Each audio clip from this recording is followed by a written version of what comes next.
ಎಲ್ಲರಿಗೂ ಇವತ್ತಿನ ಉಪನ್ಯಾಸ ಕಾರ್ಯಕ್ರಮಕ್ಕೆ ಆತ್ಮೀಯವಾದಂಥ ಸ್ವಾಗತ.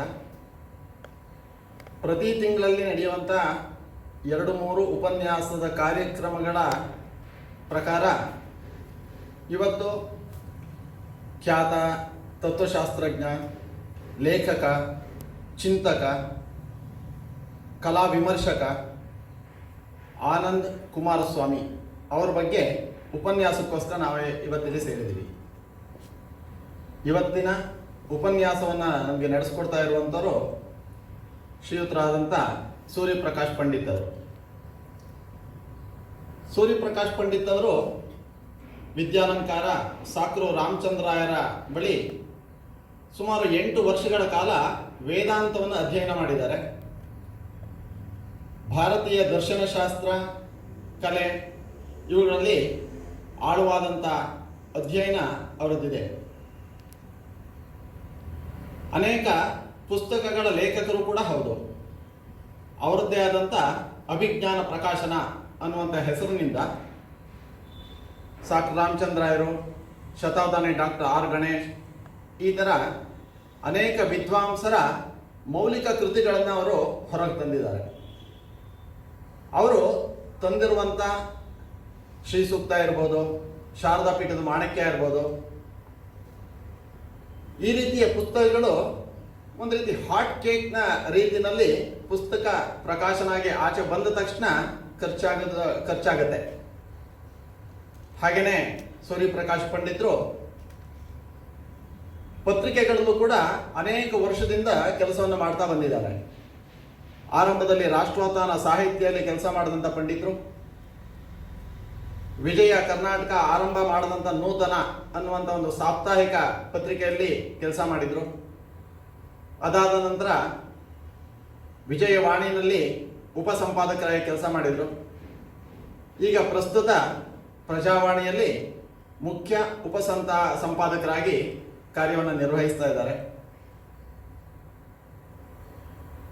ಹಾಗೆಯೇ ಶತಾವಧಾನಿ ಗಣೇಶ್ ಅವರು ನಡೆಸುವಂಥ ಶತಾವಧಾನದ ಕಾರ್ಯಕ್ರಮದಲ್ಲಿ ಸುಮಾರು 70ಕ್ಕೂ ಹೆಚ್ಚಿನ ಕಾರ್ಯಕ್ರಮದಲ್ಲಿ ಪುರ್ಚಕರಾಗಿ, ಅದರಲ್ಲೂ ವಿಶೇಷವಾಗಿ ಎಲ್ಲರನ್ನೂ ವಿನೋದದ ಕಡಲಿಗೆ ಕೆಡುವಂಥ ಅಪ್ರಸ್ತುತ ಪ್ರಸಂಗಿ, ಈ ವಿಚಾರವನ್ನು ಇಟ್ಕೊಂಡು ತುಂಬ ಗಂಭೀರವಾದಂಥ ಕಾರ್ಯಕ್ರಮದ ಮಧ್ಯದಲ್ಲೂ ಕೂಡ ಎಲ್ಲರನ್ನೂ ವಿನೋದಮಯವಾಗಿ ಕಾರ್ಯಕ್ರಮಕ್ಕೆ ತೊಡಗಿಸ್ಕೊಳ್ಳುವಂಥ, ಅದರಲ್ಲಿ ಪೂರ್ಣ ಮೈಮರೆಯುವಂಥ ರೀತಿಯಲ್ಲಿ ಪಂಡಿತರು ಎಲ್ಲರನ್ನೂ ಕೂಡ ಈ ಕಾರ್ಯಕ್ರಮದಲ್ಲಿ ಭಾಗವಹಿಸ್ತಾ ಬಂದಿದ್ದಾರೆ.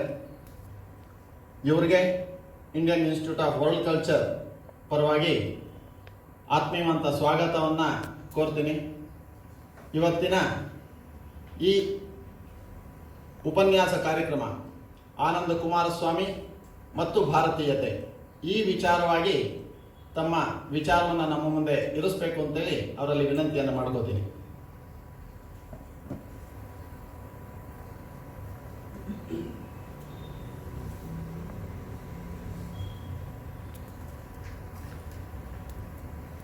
ಎಲ್ಲರಿಗೂ ನಮಸ್ಕಾರ.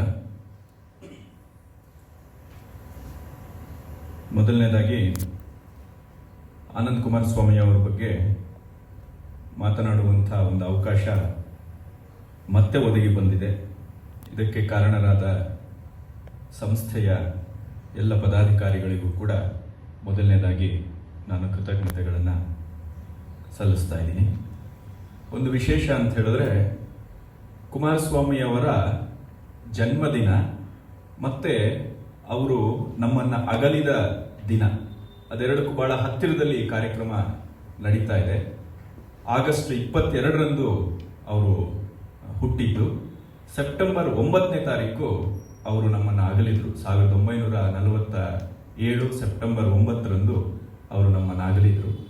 ಹಾಗಾಗಿ ಬಹಳ ಹತ್ತಿರದಲ್ಲಿ ಈ ಕಾರ್ಯಕ್ರಮವನ್ನು ಮಾಡ್ತಾ ಇರುವಂಥದ್ದು ಕೂಡ ಒಂದು ರೀತಿ ಔಚಿತ್ಯಪೂರ್ಣವಾಗಿದೆ ಅಂತ ನಾನು ಭಾವಿಸ್ಕೊಂಡಿದ್ದೀನಿ. ಕುಮಾರಸ್ವಾಮಿ ಅವರ ಬಗ್ಗೆ ನಾನು ಪದೇ ಪದೇ ಹೇಳ್ತಾ ಇರ್ತೀನಿ. ಕುಮಾರಸ್ವಾಮಿ ಅಂತ ಹೇಳಿದ್ರೆ ಅದು ಆನಂದ್ ಕುಮಾರಸ್ವಾಮಿ ಅಂತ ಅನ್ಕೊಳ್ಳಿ ಅಂತ ಹೇಳಿ. ಯಾಕೆ ಅಂತ ಹೇಳಿದ್ರೆ ಅದ್ರ ಬಗ್ಗೆ ಬಹಳಷ್ಟು ಆಭಾಸಗಳಾಗ್ತಾನೆ ಇರುತ್ತೆ. ಆರಂಭದಲ್ಲಿ ನಾನು ಎಲ್ಲ ಜಾಗದಲ್ಲೂ ಕುಮಾರಸ್ವಾಮಿ ಅವ್ರ ಬಗ್ಗೆ ಮಾತಾಡಬೇಕಾದ್ರೆ ಮೊದಲು ಹೇಳ್ಬಿಡ್ತೀನಿ, ಕುಮಾರಸ್ವಾಮಿ ಅಂತ ಹೇಳಿದ್ರೆ ಅದು ಆನಂದ್ ಕುಮಾರಸ್ವಾಮಿ ಅಂತ ಅನ್ಕೊಳ್ಳಿ. ನಾನು ಬಹಳ ಕುಮಾರಸ್ವಾಮಿ ಅವರ ಬಗ್ಗೆ 10 ವರ್ಷಗಳಿಂದ ತುಂಬ ಉಪನ್ಯಾಸಗಳನ್ನು ಮಾಡಿದ್ದೀನಿ. ನಮ್ದು ಅಭಿಜ್ಞಾನ ಸಂಸ್ಥೆ ಬಗ್ಗೆ ಏನು ಹೇಳಿದ್ರು, ನಾವು ಅಭಿಜ್ಞಾನ ಸಂಸ್ಥೆಯ ಆದರ್ಶವಾಗಿ ನಾವು DVG ಅವರನ್ನ ಮತ್ತೆ ಕುಮಾರಸ್ವಾಮಿ ಅವರನ್ನೇ ಸ್ವೀಕರಿಸಿ ನಮ್ಮ ಕೆಲಸವನ್ನು ಮಾಡ್ತಾ ಇರುವಂಥದ್ದು. ಹಾಗಾಗಿ ಆನಂದ್ ಕುಮಾರಸ್ವಾಮಿ ಅವರನ್ನ ಕೇಂದ್ರವಾಗಿ ಇಟ್ಕೊಂಡು ಅಭಿಜ್ಞಾನದಿಂದ ನಿರಂತರವಾಗಿ ಅಧ್ಯಯನ ಗೋಷ್ಠಿ ಕೂಡ ನಡೀತಾ ಇದೆ. ಹೀಗೆ ಒಂದಲ್ಲ ಒಂದು ವಿಧದಲ್ಲಿ ನಾವು ನಿರಂತರವಾಗಿ ಆನಂದ್ ಕುಮಾರಸ್ವಾಮಿ ಅವರ ಬಗ್ಗೆ ಕಾರ್ಯಕ್ರಮಗಳನ್ನ ಮಾಡುತ್ತಲೇ ಬರ್ತಾ ಇದ್ದೀವಿ. ಈ ಆಗಸ್ಟ್ 22 ಅವರ ಹುಟ್ಟಿದ ದಿನ ಏನಿದೆ, ಆವತ್ತು ಕೂಡ ನಾವೊಂದು ಸಂವಾದವನ್ನು ಕೂಡ ಏರ್ಪಾಡು ಮಾಡಿದ್ವಿ. ಸಾಕಷ್ಟು ಬರವಣಿಗೆಯನ್ನು ಮಾಡಿದ್ದೀನಿ. 10 ಲೇಖನಗಳನ್ನ ಕುಮಾರಸ್ವಾಮಿ ಅವರ ಬಗ್ಗೆ ಮಾಡಿದ್ದೀನಿ. ಹೀಗೆಲ್ಲ ಇದ್ರೂ ಕೂಡ ಕುಮಾರಸ್ವಾಮಿ ಅವ್ರ ಬಗ್ಗೆ ಯಾರಾದ್ರೂ ಮಾತಾಡೋದಕ್ಕೆ ಕರೆದು ಕೂಡಲೇ ಬೇಡ, ನಾನು ಬರೋಕ್ಕಾಗಲ್ಲ ಅಂತ ಹೇಳೋದಕ್ಕೆ ಮನಸ್ಸಾಗಲ್ಲ.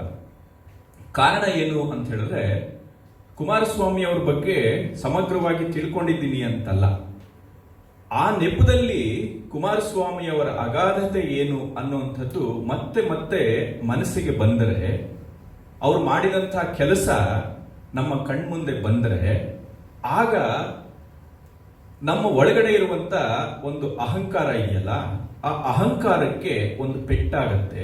ಸಹಜವಾಗಿ ಒಂದು ವಿನಯ ಅನ್ನುವಂಥದ್ದು ಬರುತ್ತೆ ಅಂತ ಹೇಳಿ. ಎಷ್ಟೋ ಸತಿ ನಮ್ಗೆ ಅನ್ಸತ್ತೆ, ನಾವು ಯಾವ್ದಾದ್ರು ಒಂದು ಪುಸ್ತಕ ಓದಿದ ಕೂಡಲೇ ನಾವು ಎಲ್ಲವನ್ನೂ ತಿಳ್ಕೊಂಡ್ಬಿಟ್ಟಿದ್ದೀವಿ ಅನ್ನುವಂತ ಒಂದು ಅಹಂಕಾರ ಬಂದ್ಬಿಡುತ್ತೆ ಅದು. ಆದ್ರೆ ಕುಮಾರಸ್ವಾಮಿ ಅವರು ಕೆಲಸ ಮಾಡಿದಂಥ ರೀತಿ, ಅವರು ಕೆಲಸ ಮಾಡಿದ ಕ್ಷೇತ್ರಗಳು, ಮತ್ತೆ ಅವರು ಅದರಲ್ಲಿ ಮಾಡಿದಂಥ ಸಾಧನೆ, ಇದನ್ನ ನೋಡಿದ್ರೆ ಕುಮಾರಸ್ವಾಮಿ ಅವರನ್ನ ಬರೀ ಅವರು ಬರೆದಿರೋದನ್ನು ಓದೋದಿಕ್ಕೆ ನಮ್ಗೆ 2 ಜನ್ಮ ಬೇಕು, ಅಷ್ಟು ಬರೆದಿದ್ದಾರೆ. ಅದನ್ನ ಅರ್ಥ ಮಾಡ್ಕೊಳ್ಳೋದಿಲ್ಲ, ಅದನ್ನು ಓದೋದಿಕ್ಕೆ ನಮ್ಗೆ 2 ಜನ್ಮ ಬೇಕು. ಒಂದೊಂದು ಅವರ ಪ್ರಬಂಧವನ್ನೇ ನಾವು ವರ್ಷಗಟ್ಟಲೆ ಓದಬೇಕು, ಈ ರೀತಿಯ ಪ್ರೌಢ ಪ್ರಬಂಧ ಹೇಳೋದು. ಹಾಗಾಗಿ ನಾವು ಕುಮಾರಸ್ವಾಮಿ ಅವರನ್ನು ಆದರ್ಶವಾಗಿ ಇಟ್ಕೊಂಡು ಕೆಲಸ ಮಾಡ್ತಾ ಇದ್ದೀವಿ. ಹೀಗೆಲ್ಲ ನಾವು ಹೇಳಿದಾಗ, ಹಾಗಿದ್ರೆ ಕುಮಾರಸ್ವಾಮಿ ನಮಗೆಷ್ಟು ದಕ್ಕಿದ್ದಾರೆ ಅನ್ನುವಂಥ ಒಂದು ಆತ್ಮಾವಲೋಕನಕ್ಕೆ ಪದೇ ಪದೇ ಕುಮಾರಸ್ವಾಮಿ ಅವರ ಅಧ್ಯಯನ, ಅವ್ರ ಬಗ್ಗೆ ಮಾತಾಡುವಂಥದ್ದು, ಇದೆಲ್ಲವೂ ಕೂಡ ಒಂದು ರೀತಿ ನಮಗೆ ಒದಗುತ್ತಾ ಇರುತ್ತೆ. ಹಾಗಾಗಿ ನಾನು ಯಾರಾದ್ರೂ ಕುಮಾರಸ್ವಾಮಿ ಅಂತ ಹೇಳಿದ್ರೆ ನಾನು ಒಪ್ಕೊಂಡ್ಬಿಡ್ತೀನಿ, ಆ ಮಟ್ಟದಲ್ಲಿ ಒಂದು ಟೆಂಪ್ಟ್ ಆಗ್ತಿರುತ್ತೆ ಅಂತ ಹೇಳಿ. ಸಹಜವಾಗಿ ಯಾರಾದ್ರೂ ನನಗೆ ಫೋನ್ ಮಾಡಿದ್ರು ಕೂಡ ಯಾವುದೋ ಒಂದು ಪ್ರಾಸಂಗಿಕವಾಗಿ ಕುಮಾರಸ್ವಾಮಿ ಅವ್ರ ಬಗ್ಗೆ ಏನೋ ಒಂದು ಮಾತು ಬಂದಿರುತ್ತೆ ಅಂತ. ಹಾಗಾಗಿ ತುಂಬಾ ಜನ ನನಗೆ ಫೋನ್ ಮಾಡೋದು ನಿಲ್ಲಿಸ್ಬಿಟ್ಟಿದ್ದಾರೆ, ಆ ವಿಷಯ ಬೇರೆ. ಹಾಗಾಗಿ ಕುಮಾರಸ್ವಾಮಿ ಅನ್ನುವಂಥದ್ದು ಒಂದು ರೀತಿ ಪ್ಯಾಷನ್ನು, ಅಬ್ಸೆಷನ್ನು, ಆರಾಧನೆ, ನೀವೇನೆಲ್ಲ ಕರೀತೀರಿ ಅದೆಲ್ಲವೂ ಕೂಡ ಆಗಿದೆ ಅಂತ ಹೇಳಿ. ಇದು ಒಂದು ಕುಮಾರಸ್ವಾಮಿ ಅವರನ್ನ ನಾವು ಅಧ್ಯಯನಕ್ಕೆ ತೊಡಗಿದ್ರೆ ನಮಗೆ ಅದು ಆ ಥರ ಆಗತ್ತೆ. ಅದು ಯಾರಾದ್ರೂ ಕುಮಾರಸ್ವಾಮಿ ಅವ್ರನ್ನ ಒಂದು ಸಲ ಅವರನ್ನ ಹತ್ತಿರದಿಂದ ಅನುಸಂಧಾನ ಮಾಡಲಿಕ್ಕೆ ಹೊರಟಾಗ ನಮಗೆ ಇದು ಸಹಜವಾಗಿ ಯಾಕೆ ಕುಮಾರಸ್ವಾಮಿ ನಮ್ಗೆ ಇಷ್ಟೊಂದು ಆವರಿಸ್ಕೊಳ್ತಾರೆ ಅನ್ನುವಂಥದ್ದು ಗೊತ್ತಾಗತ್ತೆ. ಅದು ಇಳಿಲಿಲ್ಲ ಅಂತ ಹೇಳಿದ್ರೆ ಆ ಸಾಗರದಲ್ಲಿ ಗೊತ್ತಾಗೋದಿಲ್ಲ, ಅದರ ಆಳ ಏನು, ಅದರ ವ್ಯಾಪ್ತಿ ಏನು ಅನ್ನುವಂಥದ್ದು ಗೊತ್ತಾಗೋದಿಲ್ಲ. ಈಗಂತೂ ಕೂಡ ಅಧ್ಯಯನ ಅನ್ನುವಂಥದ್ದೇ ಬಹಳ ಒಂದು ಕ್ಷೀಣ ದಶೆಯಲ್ಲಿರುವಂಥ ಒಂದು ಅವಸ್ಥೆಯಲ್ಲಿ ಸಮಾಜ ಇದೆ. ಇದ್ರ ಮಧ್ಯೆ ಕುಮಾರಸ್ವಾಮಿ ಅಂತವರನ್ನ ನಾವು ಮತ್ತೆ ಮತ್ತೆ ಸ್ಮರಣೆ ಮಾಡಿಕೊಂಡಾಗ ಆ ಒಂದು ಶಿಥಿಲವಾಗ್ತಾ ಇರುವಂತ ಅಧ್ಯಯನ ಪರಂಪರೆ ಏನಿದೆ ಅದು ಮತ್ತೆ ಒಂದು ರೀತಿ ಉಜ್ಜೀವನಗೊಳಿಸೋದಿಕ್ಕೆ ಒಂದು ರೀತಿ ಒಂದು ಪ್ರಯತ್ನ ಆಗಬಹುದೇನೋ ಅನ್ನುವಂಥ ಒಂದು ಆಶಾಭಾವನೆ ಕೂಡ ಮೂಡುತ್ತೆ. ಈ ಎಲ್ಲ ದೃಷ್ಟಿಗಳಿಂದ ನನಗೆ ಕುಮಾರಸ್ವಾಮಿ ಅವರು ಮತ್ತೆ ಮತ್ತೆ ಬೇಕು ಅಂತ ಅನ್ನಿಸ್ತಲೇ ಇರ್ತಾರೆ. ಈಗಿನ ಸಂದರ್ಭದಲ್ಲಂತೂ ನಮಗೆ ಇನ್ನೂ ಹೆಚ್ಚು ಪ್ರಸ್ತುತ. ಕುಮಾರಸ್ವಾಮಿ ಅವರು ತೀರ್ಕೊಂಡಿದ್ದು 47ರಲ್ಲಿ ಅಂತ ಹೇಳಿದೆ. ಅವರು ತೀರ್ಕೊಂಡೇ ಸುಮಾರು 60 ವರ್ಷಗಳ ಮೇಲಾಗಿದೆ. ಅವರ ಬರವಣಿಗೆಗಳೆಲ್ಲವೂ ಕೂಡ 100 ವರ್ಷಗಳನ್ನ ದಾಟಿದೆ, ಎಷ್ಟೋ ಬರವಣಿಗೆಗಳು.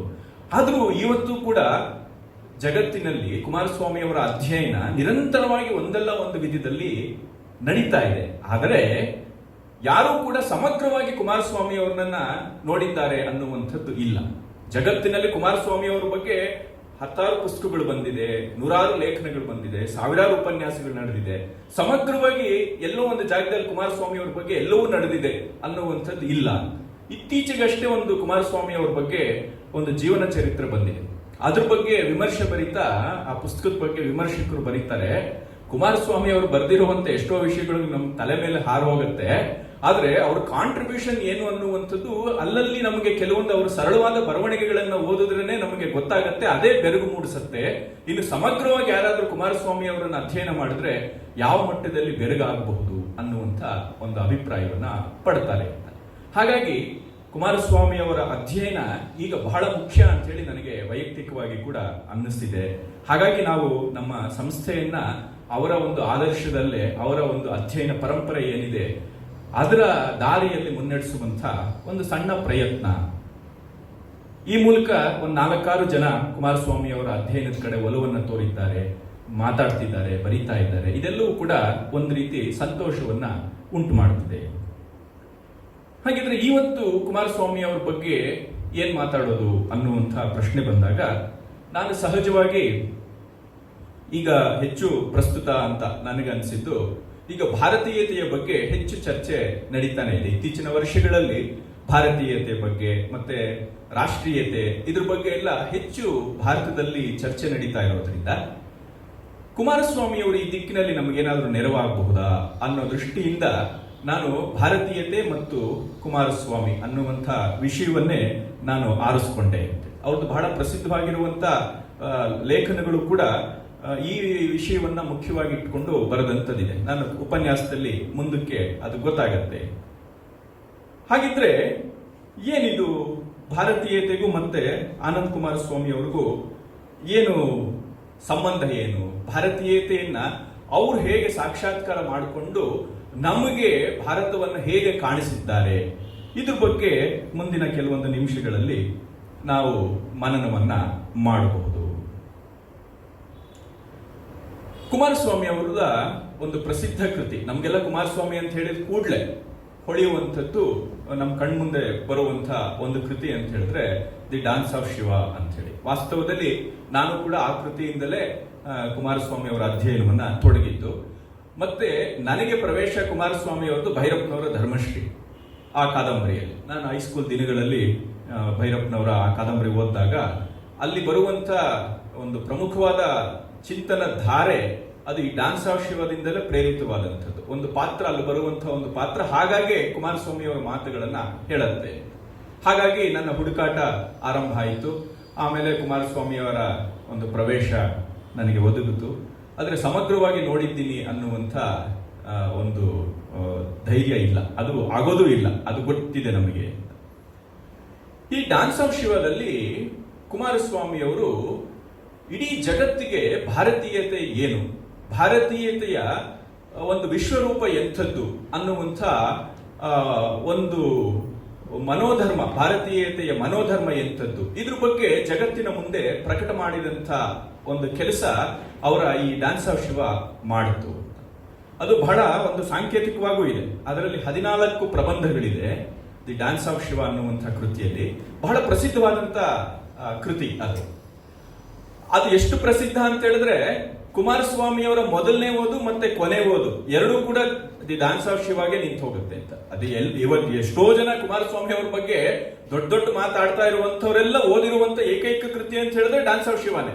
ಮೊದಲನೇ ಕೃತಿ ಕೊನೆ ಕೃತಿ ಎರಡೂ ಅದೇ ಮುಗಿದು ಹೋಗುತ್ತೆ ಅಂತ ಹೇಳಿ ಆ ರೀತಿಯ ಒಂದು ಆಗ್ಬಿಟ್ಟಿದೆ. ಅದೇ ಬಹಳ ಪ್ರೌಢವಾಗಿದೆ. ಆದ್ರೆ ಕುಮಾರಸ್ವಾಮಿ ಅವರ ನಂತರ ಬರೆದಿದ್ದು ಅದರ ಏನು 10, 20, 30, 40 ಪಟ್ಟು ಇನ್ನೂ ಪ್ರೌಢವಾಗಿರುವಂಥದ್ದು. ಇದು ನಾನು ಯಾಕೆ ಹೇಳ್ತಾ ಇದ್ದೀನಿ ಅಂತ ಹೇಳಿದ್ರೆ ಕುಮಾರಸ್ವಾಮಿ ಅವರ ಕೆಲಸದ ಅಗಾಧತೆ, ಗಾಂಭೀರ್ಯ, ಅದರ ಆಳ, ಇದ್ರ ಬಗ್ಗೆ ಎಲ್ಲ ನಮ್ಗೆ ಗೊತ್ತಾಗಬೇಕು ಅಂತ ಹೇಳಿದ್ರೆ ಡಾನ್ಸ್ ಆಫ್ ಶಿವ ಶುರು ಮಾಡಿದ್ರೆ ನಮ್ಗೆ ಗೊತ್ತಾಗ್ಬಿಡುತ್ತೆ. ಇನ್ನು ನಾವು ಅದನ್ನೇ ಸರಿಯಾಗಿ ಅರಗಿಸ್ಕೊಳಕ್ ಆಗ್ತಿಲ್ಲ ಅನ್ನೋ ಮಟ್ಟದಲ್ಲಿ ಆ ಕೃತಿ ಇದೆ. ಈ ಡಾನ್ಸ್ ಆಫ್ ಶಿವದಲ್ಲಿ ಅವರು ಪಾಶ್ಚಾತ್ಯ ಜಗತ್ತಿನ ಮುಂದೆ ಭಾರತ ಅಂದ್ರೆ ಏನು ಅನ್ನೋದನ್ನ ತೆರೆದಿಟ್ಟು ಅಲ್ಲಿ ಮೊದಲನೇ ಒಂದು ಪ್ರಬಂಧವೇ ಬರುತ್ತೆ. ಅದು ಬಹಳ ಸ್ವಾರಸ್ಯಕರವಾಗಿರುವಂತಹ ಪ್ರಬಂಧ. ಅದು 1915ರಲ್ಲಿ ಅದು ಪ್ರಕಟ ಆಯಿತು. ಅಂದ್ರೆ ಅವರು ಒಂದು ಮಾಡಿದ ಒಂದು ಭಾಷಣ, ನಂತರ ಒಂದು ಮ್ಯಾಗಝೈನ್ ಅಲ್ಲಿ ಅದು ಪ್ರಕಟ ಆಯಿತು. ಈ ಡಾನ್ಸ್ ಆಫ್ ಶಿವ ಈ ಕೃತಿ ಪ್ರಕಟ ಆಗಿದ್ದು 1918ರಲ್ಲಿ. ಅದರಲ್ಲಿ ಈ ಪ್ರಬಂಧವನ್ನ ಅವರು ಪ್ರಕಟ ಮಾಡುತ್ತಾರೆ. ಅದರ ಶೀರ್ಷಿಕೆನೆ ಬಹಳ ಚೆನ್ನಾಗಿದೆ. What has India contributed to human welfare ಅಂತ ಹೇಳಿ. ಅಂದ್ರೆ ಮಾನವ ಕಲ್ಯಾಣಕ್ಕೆ, ಜಗತ್ತಿನ ವಿಶ್ವ ಕಲ್ಯಾಣಕ್ಕೆ ಭಾರತ ಕೊಟ್ಟ ಕೊಡುಗೆ ಏನು, ಇದು ಅದರ ಶೀರ್ಷಿಕೆ. ಅಂದ್ರೆ ಆ ಪರಿಸ್ಥಿತಿ ನಾವು ಅರ್ಥ ಮಾಡ್ಕೋಬೇಕು. ಈ ಪುಸ್ತಕ ಲೇಖನ ಪ್ರಕಟ ಆದಾಗ ಭಾರತ ಇನ್ನು ಸ್ವಾತಂತ್ರ್ಯವನ್ನ ಪಡೆದಿರಲಿಲ್ಲ, ಸ್ವಾತಂತ್ರ್ಯವನ್ನ ಕಳ್ಕೊಂಡಿತ್ತು. ಅಂಥ ಸಂದರ್ಭದಲ್ಲಿ ಭಾರತದ ಬಗ್ಗೆ ಬೇರೆ ಬೇರೆ ರೀತಿಯ ದಾಳಿಗಳು ನಡೀತಾ ಇತ್ತು. ಅದಕ್ಕೂ ಮೊದಲು ನೂರಾರು ವರ್ಷಗಳಿಂದ ಒಂದು ದಾಳಿ ನಡೆದೇ ಇತ್ತು. ಇದು ಒಂದು ರೀತಿ ಬ್ರಿಟಿಷರ ಏನು ಆಡಳಿತ ಇದ್ದಂತ ಕಾಲ. ಅದು ಬ್ರಿಟಿಷರು ಇನ್ನೂ ಅದರ ಎಲ್ಲ ಭಾರತೀಯತೆಯ ಎಲ್ಲ ಸ್ಥಾನಗಳ ಬಗ್ಗೆ, ಎಲ್ಲ ಶ್ರದ್ಧೆಗಳ ಬಗ್ಗೆ, ಭಾರತೀಯತೆಯ ಎಲ್ಲ ಆಯಾಮಗಳ ಬಗ್ಗೆ ಕೂಡ ಅವರು ಹಲವು ವಿಧದಲ್ಲಿ ಅವರು ಏನು ದಾಳಿಯನ್ನು ಮಾಡ್ತಾ ಇದ್ದಂತ ಕಾಲ.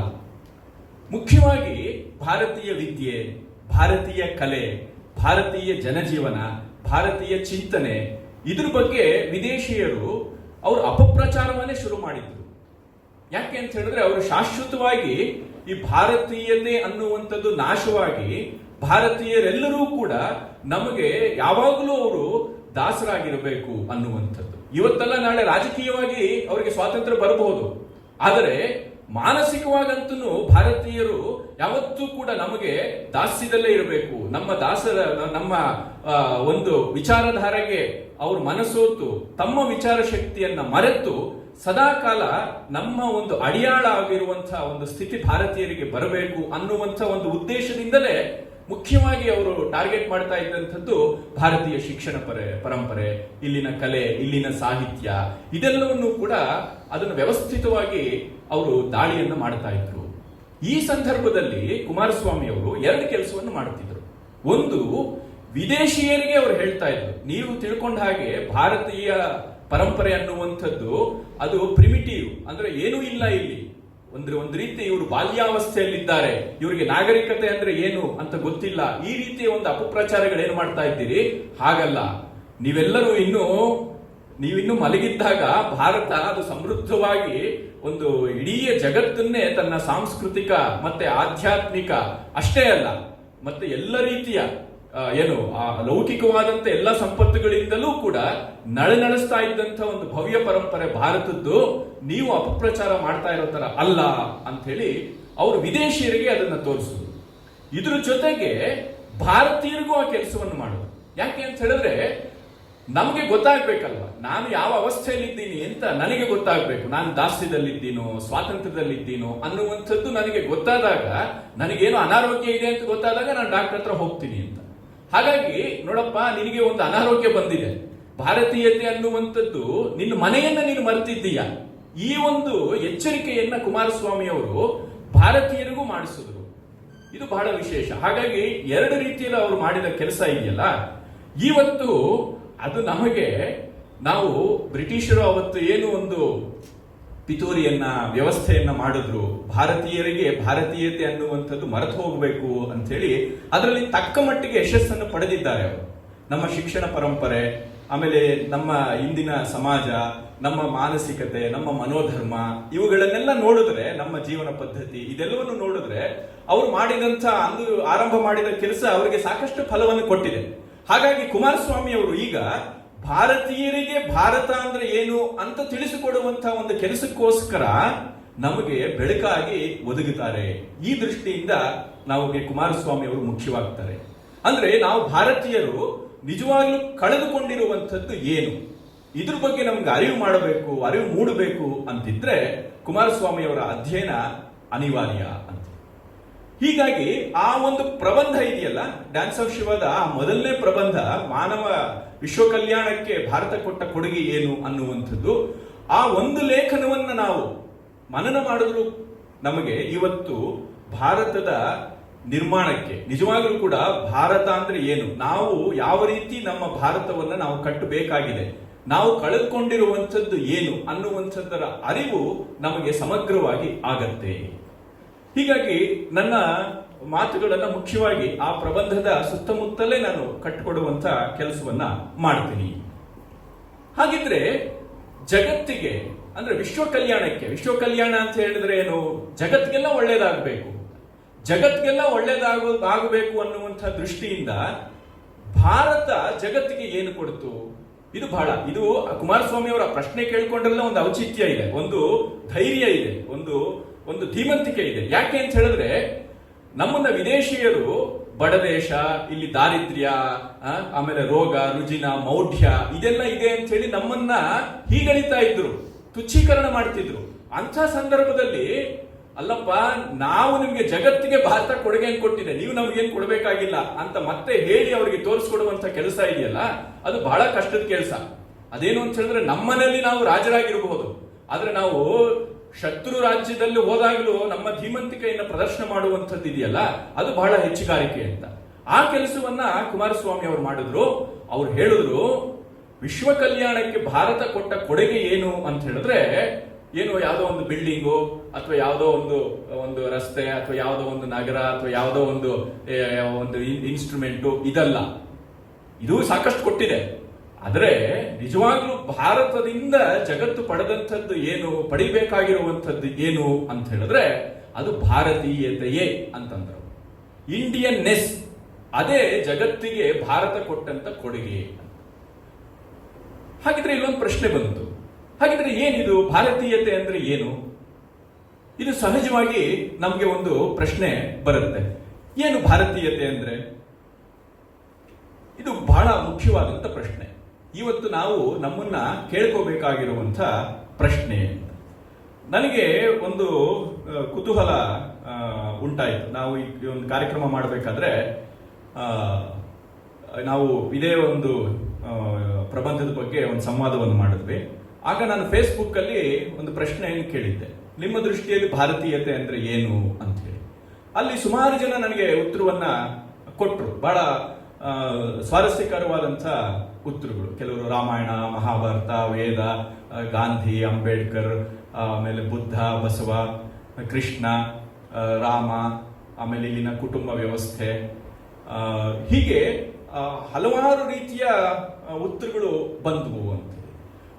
ಇದು ಎಲ್ಲವೂ ಕೂಡ ಹೌದು, ಆದರೆ ಇಷ್ಟೇನೆ ಅನ್ನುವಂಥದ್ದು ಒಂದು ಪ್ರಶ್ನೆ ಬರುತ್ತೆ ಅಂತ. ಅಲ್ಲಿ ಸುಮಾರು ಜನ ಉತ್ತರವನ್ನ ಕೊಟ್ಟಿದ್ದು ನೋಡಿದಾಗ ಈ ಭಾರತೀಯತೆಗೆ ಎಷ್ಟು ವ್ಯಾಪಕತೆ ಇದೆ ಅನ್ನುವಂಥದ್ದು ಗೊತ್ತಾಗತ್ತೆ ಒಂದು. ಆಮೇಲೆ ನಾವು ಎಷ್ಟು ಸೀಮಿತಾರ್ಥದಲ್ಲಿ ಭಾರತೀಯತೆಯನ್ನು ಗ್ರಹಿಸ್ತಾ ಇದ್ದೀವಿ ಅನ್ನೋದಕ್ಕೂ ಅದೊಂದು ನಿದರ್ಶನವಾಗತ್ತೆ. ಇದು ಎರಡು ಏಕಕಾಲದಲ್ಲಿ ಮಾಡುತ್ತೆ. 10 ಜನ ಹೇಳಿದಾಗ ಭಾರತೀಯತೆ ಅಂದ್ರೆ ಒಂದು 10 ತರ ಹೇಳಿರ್ತಾರೆ. ಅಂದ್ರೆ ಒಬ್ಬನಿಗೆ ಇದು ಭಾರತೀಯತೆ ಅಂತ ಅನ್ಸಿರುತ್ತೆ, ಇನ್ನೊಬ್ಬನಿಗೆ ಇದು ಅನ್ಸಿರುತ್ತೆ ಅಂತ ಹೇಳಿದ್ರೆ ಯಾರ ಒತ್ತು ಯಾವ ಕಡೆಗಿದೆ ಅಥವಾ ನಾವು ಗ್ರಹಿಸ್ತಾ ಇರೋದ್ರಲ್ಲಿ ಎಷ್ಟು ವಿಫಲವಾಗಿದ್ದೇವೆ, ಸಫಲವಾಗಿದ್ದೇವೆ, ಇದೆಲ್ಲವೂ ಕೂಡ ನಮ್ಗೆ ಅಲ್ಲಿ ಕಟ್ಕೊಡುತ್ತೆ ಆ ರೀತಿಯ ಒಂದು ಅಭಿಪ್ರಾಯಗಳು. ಈ ಹಿನ್ನೆಲೆಯಲ್ಲಿ ಕುಮಾರಸ್ವಾಮಿ ಅವ್ರು ಹೇಗೆ ಭಾರತೀಯತೆಯನ್ನ ಕಟ್ಕೊಟ್ರು, ಇದು ಬಹಳ ಮುಖ್ಯವಾದಂತ ಒಂದು ಪ್ರಶ್ನೆ ಆಗತ್ತೆ. ನಾವು ಅಂದ್ಕೊಳ್ತೀವಿ, ಏನು ನಮ್ಗೇನು ಗೊತ್ತಿಲ್ವಾ, ನಾನು ಭಾರತದಲ್ಲಿ ಹುಟ್ಟಿರೋದ್ರಿಂದ ನನ್ಗೇನು ಭಾರತೀಯತೆ ಅಂದ್ರೆ ಏನು ಅಂತ ಗೊತ್ತಿಲ್ವಾ ಅನ್ನುವಂತ ಒಂದು ಅಹಂ ಇರುತ್ತೆ ನಮಗೆ. ಆದ್ರೆ ನಾವೇ ಆ ಪ್ರಶ್ನೆಯನ್ನು ಹಾಕೊಂಡಾಗ ನಮ್ಗೆ ಗೊತ್ತಾಗತ್ತೆ. ಇದು ಹೇಗೆ ಅಂತ ಹೇಳಿದ್ರೆ, ದಿನ ನಾವು ನಮ್ಮ ಮನೇಲಿ ನಾವು ಓಡಾಡ್ತಿರ್ತೀವಿ, ದಿನದಲ್ಲಿ ಎಷ್ಟೋ ಹೊತ್ತು ಅಡಿಗೆ ಮನೇಲಿ ಇರ್ತೀವಿ. ಆದ್ರೆ ತಕ್ಷಣ ಏನಾದ್ರೂ ಬಂದು ಆ ಡಬ್ಬಿಲಿ ಏನಿದೆ ಅಂತ ಹೇಳಿದ್ರೆ ನಮ್ಗೆ ಹೇಳೋದಕ್ಕೆ ಗೊತ್ತಾಗೋದಿಲ್ಲ. ಆ ಮೇಲೆ ಅಟ್ಟದ ಮೇಲೆ ಏನೋ ಇಟ್ಟಿರ್ತೀವಿ, ಆ ಡಬ್ಬಿಲಿ ನಾವೇ ಹುಡುಕ್ತಾ ಇರ್ತೀವಿ ಏನೋ. ಅಂದ್ರೆ ದಿನನಿತ್ಯ ನಮ್ಗೆ ಇಷ್ಟು ವ್ಯಾವಹಾರಿಕವಾಗಿ ಕೈಗೆ ಸಿಗುವಂತ ವಸ್ತುಗಳಿಗೆಲ್ಲ ನಮ್ಗೆ ಹುಡುಕಾಟ ಇರುತ್ತೆ. ಇನ್ನು ಇಷ್ಟು ಅಗಾಧವಾಗಿರುವಂತ ದೇಶ, ಆಮೇಲೆ ಸಾವಿರಾರು ವರ್ಷಗಳ ಸಂಸ್ಕೃತಿ, ಇಷ್ಟೆಲ್ಲ ಏನು ದಾಳಿಗಳು ಇದೆಲ್ಲ ನಡೆದು ಯಾವ್ಯಾವ ರೀತಿಯ ಸ್ಥಿತ್ಯಂತರಗಳನ್ನು ಪಡೆದಂತಹ ಒಂದು ಸಂಸ್ಕೃತಿ, ಸುಮಾರು 15-20 ಸಾವಿರ ವರ್ಷಗಳಿಂದ ನಿರಂತರವಾಗಿ ಒಂದು ಸಾತತ್ಯ ಕಾಪಾಡ್ಕೊಂಡು ಬಂದಿರುವಂತಹ ಒಂದು ಪರಂಪರೆ. ಇದ್ರ ಮಧ್ಯೆ ನಾವು ಹೇಗೆ ಕಂಡುಕೊಳ್ಳುವಂಥದ್ದು? 20 ವರ್ಷದಿಂದ ಕಟ್ಟಿಸಿರುವಂತ ಮನೆಯಲ್ಲೇ ನಮಗೆ ಎಲ್ಲಿ ಏನು ವಾಟರ್ ಲೈನ್ ಹೋಗಿದೆ, ಎಲ್ಲಿ ಎಲೆಕ್ಟ್ರಿಸಿಟಿ ಲೈನ್ ಹೋಗಿದೆ ಅನ್ನುವಂಥದ್ದೇ ಗೊತ್ತಾಗೋದಿಲ್ಲ. ನಾವು ಮ್ಯಾಪ್ ಇಟ್ಕೊಂಡು ನೋಡ್ಬೇಕಾಗತ್ತೆ ಅಲ್ವಾ, ಪ್ಲಾನ್ ಇಟ್ಕೊಂಡು ನೋಡ್ಬೇಕಾಗತ್ತೆ ಅಂತ. ಇನ್ನು ಇಷ್ಟು ಸಾವಿರಾರು ವರ್ಷಗಳ ಇತಿಹಾಸ ಇರುವಂತಹ ದೇಶದ ಬಗ್ಗೆ, ಇದೇ ಈ ದೇಶದ ಒಂದು ಹೃದಯ, ಇದು ಭಾರತೀಯತೆ ಅಂತ ತೋರಿಸುವಂಥದ್ದು ಹೇಗೆ? ಈ ಕೆಲಸವನ್ನ ಕುಮಾರಸ್ವಾಮಿ ಅವರು ಬಹಳ ಅಚ್ಚುಕಟ್ಟಾಗಿ ಮಾಡಿದ್ರು. ಇದು ಬಹಳ ಮುಖ್ಯವಾಗಿ ನನಗೆ ಇಲ್ಲಿ ಕಾಣುವಂತ ಒಂದು ವಿಷಯ. ಆಮೇಲೆ ಕುಮಾರಸ್ವಾಮಿ ಅವರು ಆ ಫೌಂಡೇಶನ್ ಏನು ಹಾಕಿಕೊಟ್ರು, ಅದ್ರ ಮೇಲೆ ನಮ್ಮ ಎಷ್ಟೋ ಚಿಂತನೆಗಳು ಆಮೇಲೆ ಬೆಳೆದಿರುವಂಥದ್ದು. ಕುಮಾರಸ್ವಾಮಿ ಅವರ ಹೆಚ್ಚು ಕಡಿಮೆ ಸಮಕಾಲೀನರಾಗಿರುವಂಥ ರವೀಂದ್ರನಾಥ್ ಟ್ಯಾಗೋರರು, ಅರವಿಂದರು, ಮತ್ತೆ ಹೆಚ್ಚು ಕಡಿಮೆ ಸ್ವಾಮಿ ವಿವೇಕಾನಂದರು, ಇವರೆಲ್ಲರೂ ಕೂಡ ಒಂದು ಆ ಭಾರತೀಯತೆಯ ಹುಡುಕಾಟ ಏನಿದೆ ಅದರ ಸುತ್ತಲೇ ಒಂದು ಚಿಂತನೆಯನ್ನ ಕಟ್ಟಿ ಆಧುನಿಕ ಭಾರತವನ್ನ ನಿರ್ಮಾಣ ಮಾಡಿದ್ದನ್ನ ನಾವು ನೋಡ್ತೀವಿ. ಇದರಲ್ಲಿ ಬಹಳ ದೊಡ್ಡ ಕಾಂಟ್ರಿಬ್ಯೂಷನ್ ಅಂತ ಹೇಳಿದ್ರೆ ಕುಮಾರಸ್ವಾಮಿ ಅವರು. ಹಾಗಿದ್ರೆ ಏನು ಭಾರತೀಯತೆಯನ್ನ ಅವರು ಹೇಗೆ ಕಂಡಿದ್ದಾರೆ, ಇದ್ರ ಬಗ್ಗೆ ನಾವು ನೋಡಬಹುದು. ಈಗ ಮೊದಲಿಗೆ ಕುಮಾರಸ್ವಾಮಿಯವರು ಈ ಒಂದು ಪ್ರಬಂಧವನ್ನ ಬರೆಯೋದಕ್ಕಿಂತ ಮೊದಲು ಅವರು ಹಲವಾರು ರೀತಿಯಲ್ಲಿ ಭಾರತೀಯತೆಯ ಒಂದು ಗುಣವನ್ನ ಅಥವಾ ಭಾರತೀಯತೆ ಅಂದ್ರೆ ಏನು ಅನ್ನುವಂತಹ ಒಂದು ಅನ್ವೇಷಣೆಯನ್ನ ಬಹಳ ಅವರು ಸಮೃದ್ಧವಾಗಿ ಮಾಡಿದ್ರು. ಇದು ಬಹಳ ಮುಖ್ಯವಾದಂತ ಒಂದು ಸಂಗತಿ. ಇದು ನಾನು ಹೇಳಿದೆ, ಇದು 1918ರಲ್ಲಿ ಪ್ರಕಟ ಆಯಿತು. ಅದಕ್ಕೂ ಮೊದಲು ಕುಮಾರಸ್ವಾಮಿ ಎಷ್ಟೆಲ್ಲ ಲೇಖನಗಳನ್ನ ಭಾರತೀಯತೆಗೆ ಸಂಬಂಧಪಟ್ಟ ಹಾಗೆ ಬರೆದಿದ್ರು ಅನ್ನುವಂಥದ್ದು ನಮಗೆ ಬಹಳ ಮುಖ್ಯವಾದಂತ ಒಂದು ಸಂಗತಿ. ಅದು ಯಾಕದು ಬಹಳ ಮುಖ್ಯ ಆಗತ್ತೆ ಅಂತ ಹೇಳಿದ್ರೆ, ಕುಮಾರಸ್ವಾಮಿಯವರು ಯಾವುದೋ ಒಂದು ಭಾವುಕತೆಯಿಂದ ಆವೇಶದಿಂದ ಕೆಲಸವನ್ನು ಮಾಡಿದ್ದಲ್ಲ. ಅವರು ಇಡೀ ದೇಶವನ್ನ ಸುತ್ತಿದ್ರು, ಆಮೇಲೆ ಎಷ್ಟೋ ವಿದೇಶಗಳಲ್ಲಿ ಕೆಲಸವನ್ನ ಮಾಡಿದ್ರು. ಇದ್ರ ಮಧ್ಯೆ ಅವರು ಸ್ವಾತಂತ್ರ್ಯ ಹೋರಾಟದಲ್ಲಿ ತೊಡಗಿಸ್ಕೊಂಡಿದ್ರು. ಅದು ಮುಂದಕ್ಕೆ ಅದು ಸಮಯದ ಅವಕಾಶ ಇದ್ರೆ ನಾನು ಹೇಳ್ತೀನಿ. ಗಾಂಧೀಜಿಯವರಿಗಿಂತ ಮೊದಲು ಅವರು ಸ್ವದೇಶಿ ಕಲ್ಪನೆಯನ್ನ ಕೊಟ್ಟಂತವ್ರು. ತುಂಬಾ ಜನಕ್ಕೆ ಅದು ಗೊತ್ತಿಲ್ಲ. ಗಾಂಧಿಯವರ ಹಿಂದ್ ಸ್ವರಾಜ್ ಬರೋದಕ್ಕಿಂತ ಮೊದಲೇ ಕುಮಾರಸ್ವಾಮಿಯವರು ಸ್ವದೇಶಿ ಕಾನ್ಸೆಪ್ಟ್ ಬಗ್ಗೆ ಬಹಳ ಅದ್ಭುತವಾಗಿ ಬರೆದಿದ್ದಾರೆ. ಅವರು ಆರ್ಟ್ ಅಂಡ್ ಸ್ವದೇಶಿ ಅನ್ನುವಂಥ ಗ್ರಂಥವನ್ನೇ ಪ್ರಕಟ ಮಾಡಿದ್ರು. ಆಮೇಲೆ ಗಾಂಧಿಯವರು ಬಂದಿದ್ದು, ಭಾರತದ ಸ್ವಾತಂತ್ರ್ಯ ಸಂಗ್ರಾಮಕ್ಕೆ ಬಂದಿದ್ದು, ಅವರ ಸ್ವದೇಶಿ ಕಲ್ಪನೆ ಅದೆಲ್ಲವೂ ಕೂಡ ಗಾಂಧಿಯವರಿಗಿಂತ ಮೊದಲೇ ಕಲ್ಪನೆ ಕೊಟ್ಟಂತವರು. ಇಲ್ಲಿನ ಗುಡಿ ಕೈಗಾರಿಕೆಗಳು ಇದೆಲ್ಲ ಹೇಗೆ ಅದು ರೂಪಿತವಾಗಬೇಕು, ಇದಕ್ಕೆಲ್ಲ ಬಹಳ ಅದ್ಭುತವಾದಂತ ಒಳನೋಟಗಳನ್ನ ಉಳ್ಳಂತ ಬರಹಗಳನ್ನ ಮಾಡದಂಥವರು ಕುಮಾರಸ್ವಾಮಿ ಅವರು. ಇದನ್ನ ಬಹಳ ನಮಗೆ ಬಹಳ ಐತಿಹಾಸಿಕವಾಗೂ ಕೂಡ ಬಹಳ ಮುಖ್ಯವಾಗುತ್ತೆ. ಗಾಂಧಿಯವರಿಗೂ ಕುಮಾರಸ್ವಾಮಿ ಅವ್ರಿಗೂ ಪರಿಚಯನೂ ಇತ್ತು. ಗಾಂಧೀಜಿಯವರಿಗೆ ಮತ್ತೆ ಕುಮಾರಸ್ವಾಮಿ ಅವರಿಗೆ ಪತ್ರ ವ್ಯವಹಾರ ಕೂಡ ನಡೆದಿದೆ. ಗಾಂಧಿಯವರ ಎಷ್ಟೋ ಅಭಿಪ್ರಾಯಗಳನ್ನ ಅವರು ಒಪ್ತಾ ಇರಲಿಲ್ಲ, ಟೀಕೆ ಮಾಡಿದ್ದಾರೆ. ಕೆಲವೊಂದು ಅಭಿಪ್ರಾಯಗಳನ್ನ ಅವರು ಒಪ್ಪಿದ್ದಾರೆ. ಗಾಂಧಿಯವರನ್ನ ಅವರು ತುಂಬಾ ಗೌರವದಿಂದ ಕಂಡಿದ್ದಾರೆ. ಹೀಗೆ ಅವರೊಂದು ಸಮತೋಲನ ಕಳ್ಕೊಳ್ತಾ ಇರಲಿಲ್ಲ. ಕುಮಾರಸ್ವಾಮಿ ಅವರು ಯಾರನ್ನ ಎಲ್ಲಿ ತನಕ ನಾವು ಅವರನ್ನ ಗೌರವಿಸಬೇಕು, ಎಲ್ಲಿ ತನಕ ಅವರ ಅಭಿಪ್ರಾಯಗಳನ್ನ ನಾವು ಸ್ವೀಕರಿಸಬೇಕು, ಎಲ್ಲಿ ಅವರನ್ನ ವಿಶ್ಲೇಷಣೆಗೆ ಒಳ ಮಾಡಬೇಕು, ಇದನ್ನ ಬಹಳ ಚೆನ್ನಾಗಿ ಅವರು ಮಾಡಿದ್ದಾರೆ ಅಂತ ಹೇಳಿ. ಇದು ಬಹಳ ಮುಖ್ಯವಾದಂತ ಒಂದು ಸಂಗತಿ. ನಾನು ಆ ಸ್ವದೇಶಿ ಕಾನ್ಸೆಪ್ಟ್ ಬಗ್ಗೆ ಮುಂದಕ್ಕೆ ಒಂದೆರಡು ಮಾತನ್ನ ಹೇಳುತ್ತೀನಿ. ಈ ದೃಷ್ಟಿಯಿಂದ ಅವರು ಈ ಪ್ರಬಂಧವನ್ನು ಬರೆಯೋದಕ್ಕಿಂತ ಮೊದಲು ಅವರು ಎಷ್ಟೆಲ್ಲ ವಿಷಯದ ಬಗ್ಗೆ ಬರೆದಿದ್ದಾರೆ ಅಂತ ನಾವು ಮನನ ಮಾಡಿದ್ರೆ ಆಗ ಗೊತ್ತಾಗುತ್ತೆ ಅವ್ರು ಎಷ್ಟು ಹೋಮ್ ವರ್ಕ್ ಮಾಡಿದ್ರು ಅಂತ. ಕುಮಾರಸ್ವಾಮಿ ಅವರು ಏಕಾಏಕಿ ಭಾರತೀಯತೆ ಅಂದ್ರೆ ಇದು ಅಂತ ಹೇಳೋದಿಕ್ಕೆ ಅವ್ರೇನೋ ಯಾರೋ ಒಂದು ಲೇಖನ ಕೇಳಿದ್ರು, ಒಂದು ಭಾಷಣ ಕೇಳಿದ್ರು, ಒಂದ್ ದಿವಸ ಕೂತು ಏನೋ ಹೊಳಿತು ಅಂತಲ್ಲ. ಅವ್ರು ಅಷ್ಟು ವ್ಯಾಪಕವಾಗಿ ಅದ್ರ ಬಗ್ಗೆ ಕೆಲಸವನ್ನ ಮಾಡಿದ್ದಾರೆ, ಆಲೋಚನೆಯನ್ನ ಮಾಡಿದ್ದಾರೆ.